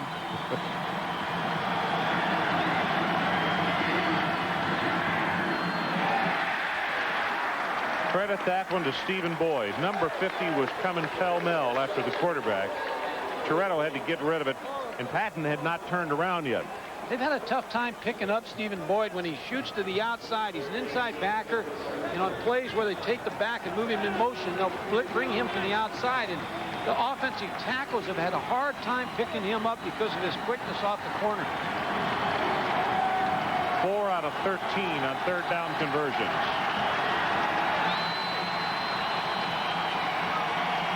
The movement has bothered Miami's offensive line. Toretto's pass is caught. And let's see, did Spencer get pushed out of bounds? First they say yes. Who's going to give us a spot? The first one would not be the first down. And let's see where they put it down. He did not get the first down from that one right there. I know what you said. I'm not leaving now. We're going to get split up. So, first step. Watch Gino Toretto here. Watch the throw. Now let's check the mark where it went out of bounds at. Good call. Maybe even gave him a little bit.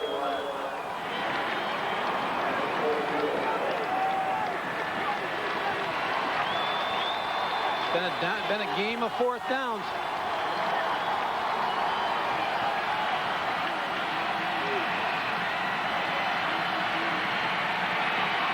Jones will have the first down. Tom McManus came over to make the stop. Miami's ran the same play on both fourth downs and had success going to the right side. Are you surprised he went for that? Yes.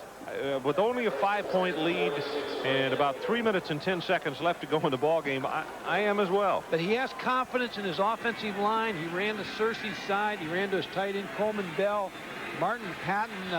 So, you know, he has a lot of confidence in his offense.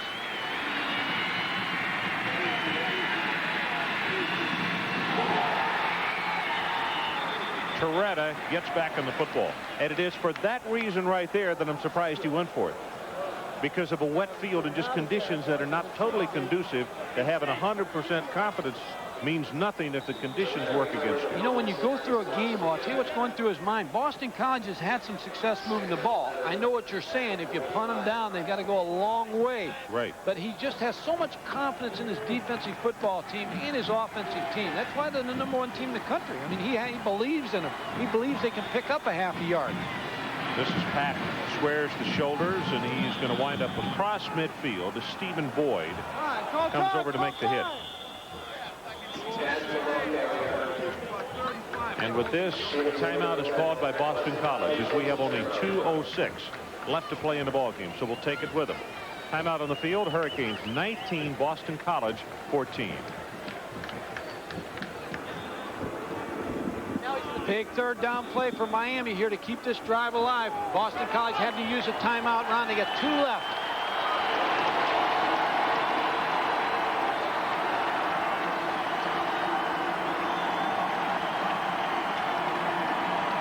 Toretto's pass is complete. Thomas will hold on for dear life as they were trying to squeeze the ball away from him. That's the reason he stopped running and clutched the ball with both arms, because Dan Kerr was holding on. Also 29, Waldy Clark. They're going to tag Dennis Erickson with a Neo Riverboat Gambler tonight for that 4th down and a half-yard play. But he's been able to keep the drive alive and run that clock down to 1:52 and make Boston College now use their 2 timeouts.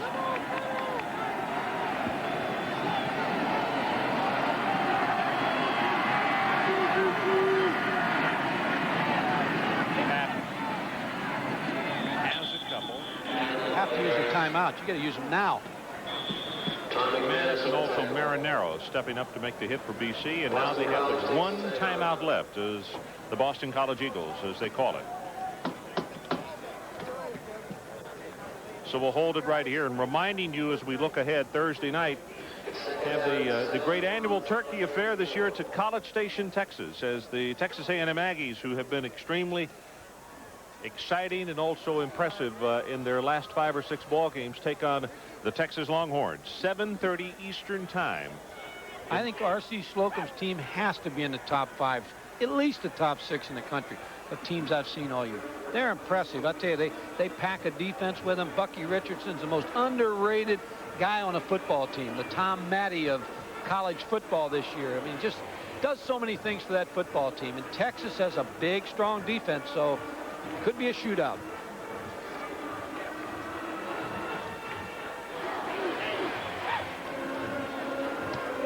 And as you and I were discussing in the car, we're going to try to put together our list for next week on our best of several. I think that we could go ahead and advance by saying that number 95, who plays defensive end for the Texas A&M Aggies, is as good a freshman, you think, I do too, that we've seen this entire year. Without a doubt. He's the best defensive player freshman in the country this year, Sam Adams. And we're going to give him our awards next week. He'll be on the list.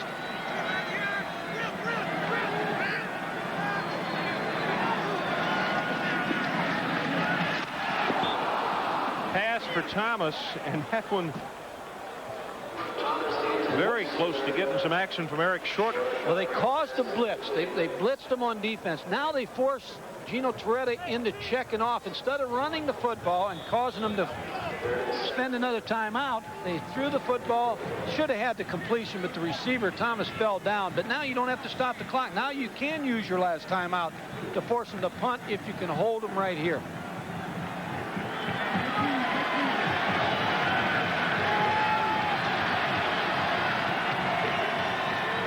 Jumping around on defense again. They've done it all night long as the pressure comes right up the middle. Torretta gets it complete, and Patton fumbles the football, and Boston College has recovered.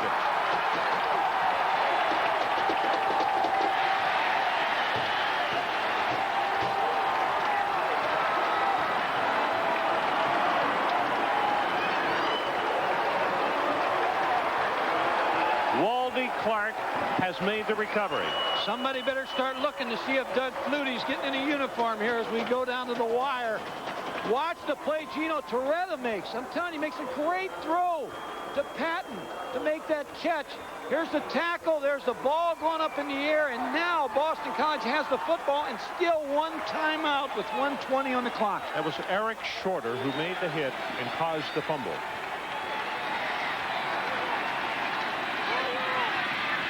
Foley, complete,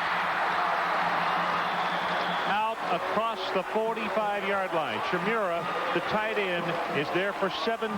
Down inside the 2-deep zone. Now the change moves, so the clock stopped with 1:13.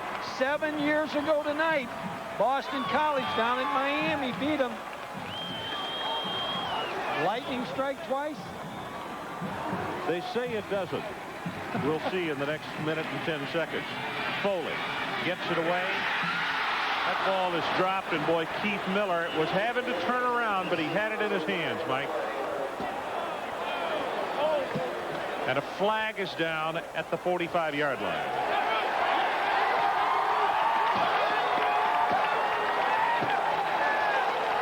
We're getting a holding on Miami on defense, it looks like.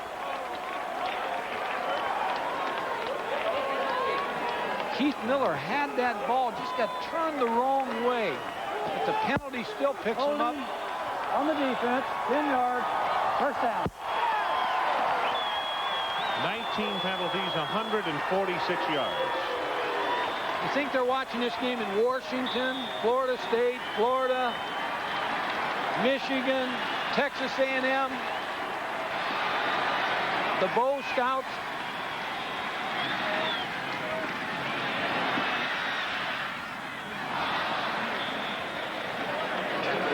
Foley just did a great job of getting rid of the football. And now 60 seconds left in this one. So the situation, it is a 2nd down and 10. The line of scrimmage is the Miami 44. They're going to make them earn it, Ron. They're going to blitz them, and they're going to line up man-to-man coverage. Dennis Erickson's defense, Tom Tuberville and Sonny Lubuck are going to make this offense earn these last 44.5 yards.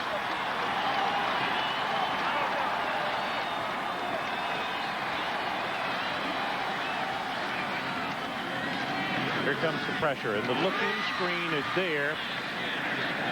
Clarence Cannon will take it for a couple, and that is about it. And here's where that swarming defense, that unbelievable quickness that Miami has, really comes into play, as Boston College has just used their last timeout of the night. Well, go back to the series that Miami had. Because they threw the ball in the last 2 plays, they were automatics at the line of scrimmage because of the blitz. It allowed Boston College to carry this timeout after the fumble. Now they don't have any left with 53 seconds.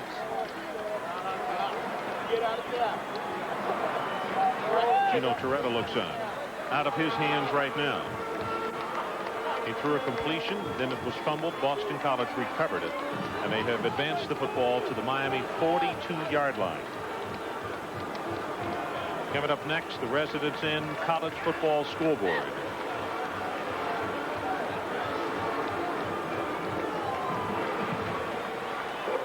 One thing, if you're Glenn Foley, you don't want to take a sack now with no timeouts left, and you know Miami's going to heat you up.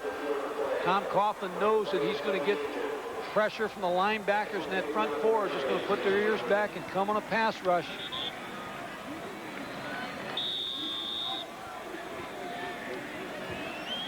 You look for the tight end, Mark Chimera, number 89. Whoever I'd look for quickly. Splitting him out. Nope, Miami stays in coverage. They only send 4. Foley drills it. It is complete to the 26-yard line. Ryan McNeil makes the tackle. Now you're going to have several throws into that end zone as you start working now inside the 30-yard line.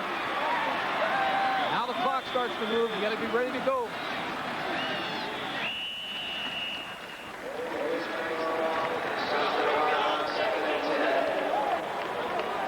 Well, tonight's Visa Players of the Game from the University of Miami is Michael Barrow on defense. And for him tonight, 8 tackles, 1 interception. For Boston College, Tom McManus, what a night. 13 tackles, 12 solo. That is BC's career tackle leader. As a part of their continuing effort to further the development of amateur athletics, Visa proud to donate $1,000 to each of these universities and $1,000 to the U.S. Olympic team on behalf of these athletes. When you blitz, you take a chance on that man coverage. If you don't get to Glenn Foley, you got those outside receivers man-to-man. You have a chance for a big play. Shotgun formation. Here they come. Looking for the end zone, and incomplete. Michael Campbell is who they wanted, and Herbert James was bumping with him the entire way. That's what you're going to get in this situation, Ron, because I believe Miami's just going to keep coming after Glenn Foley. You want to try to disrupt the patterns and make him throw fades in the corner. 36 seconds left. It is 3rd down.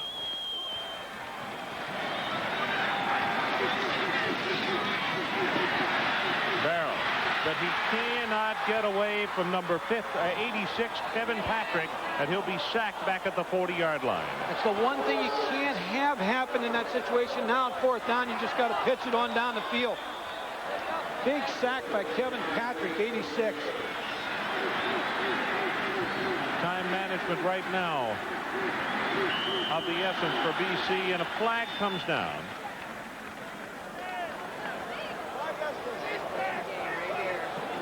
Have to go to the Hail Mary right now. You've only got 9 seconds left. You have to line your receivers.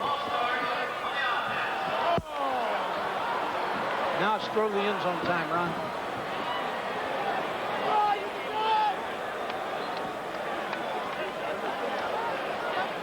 Ten penalties, 102 yards against Boston College. And it comes down to this. 19-14. Miami leads. Foley's going to do just that. He's putting it up, and nobody there. And with that, the clock runs out. There is a penalty on the play. I think it's on Boston College, which would mean the game's over.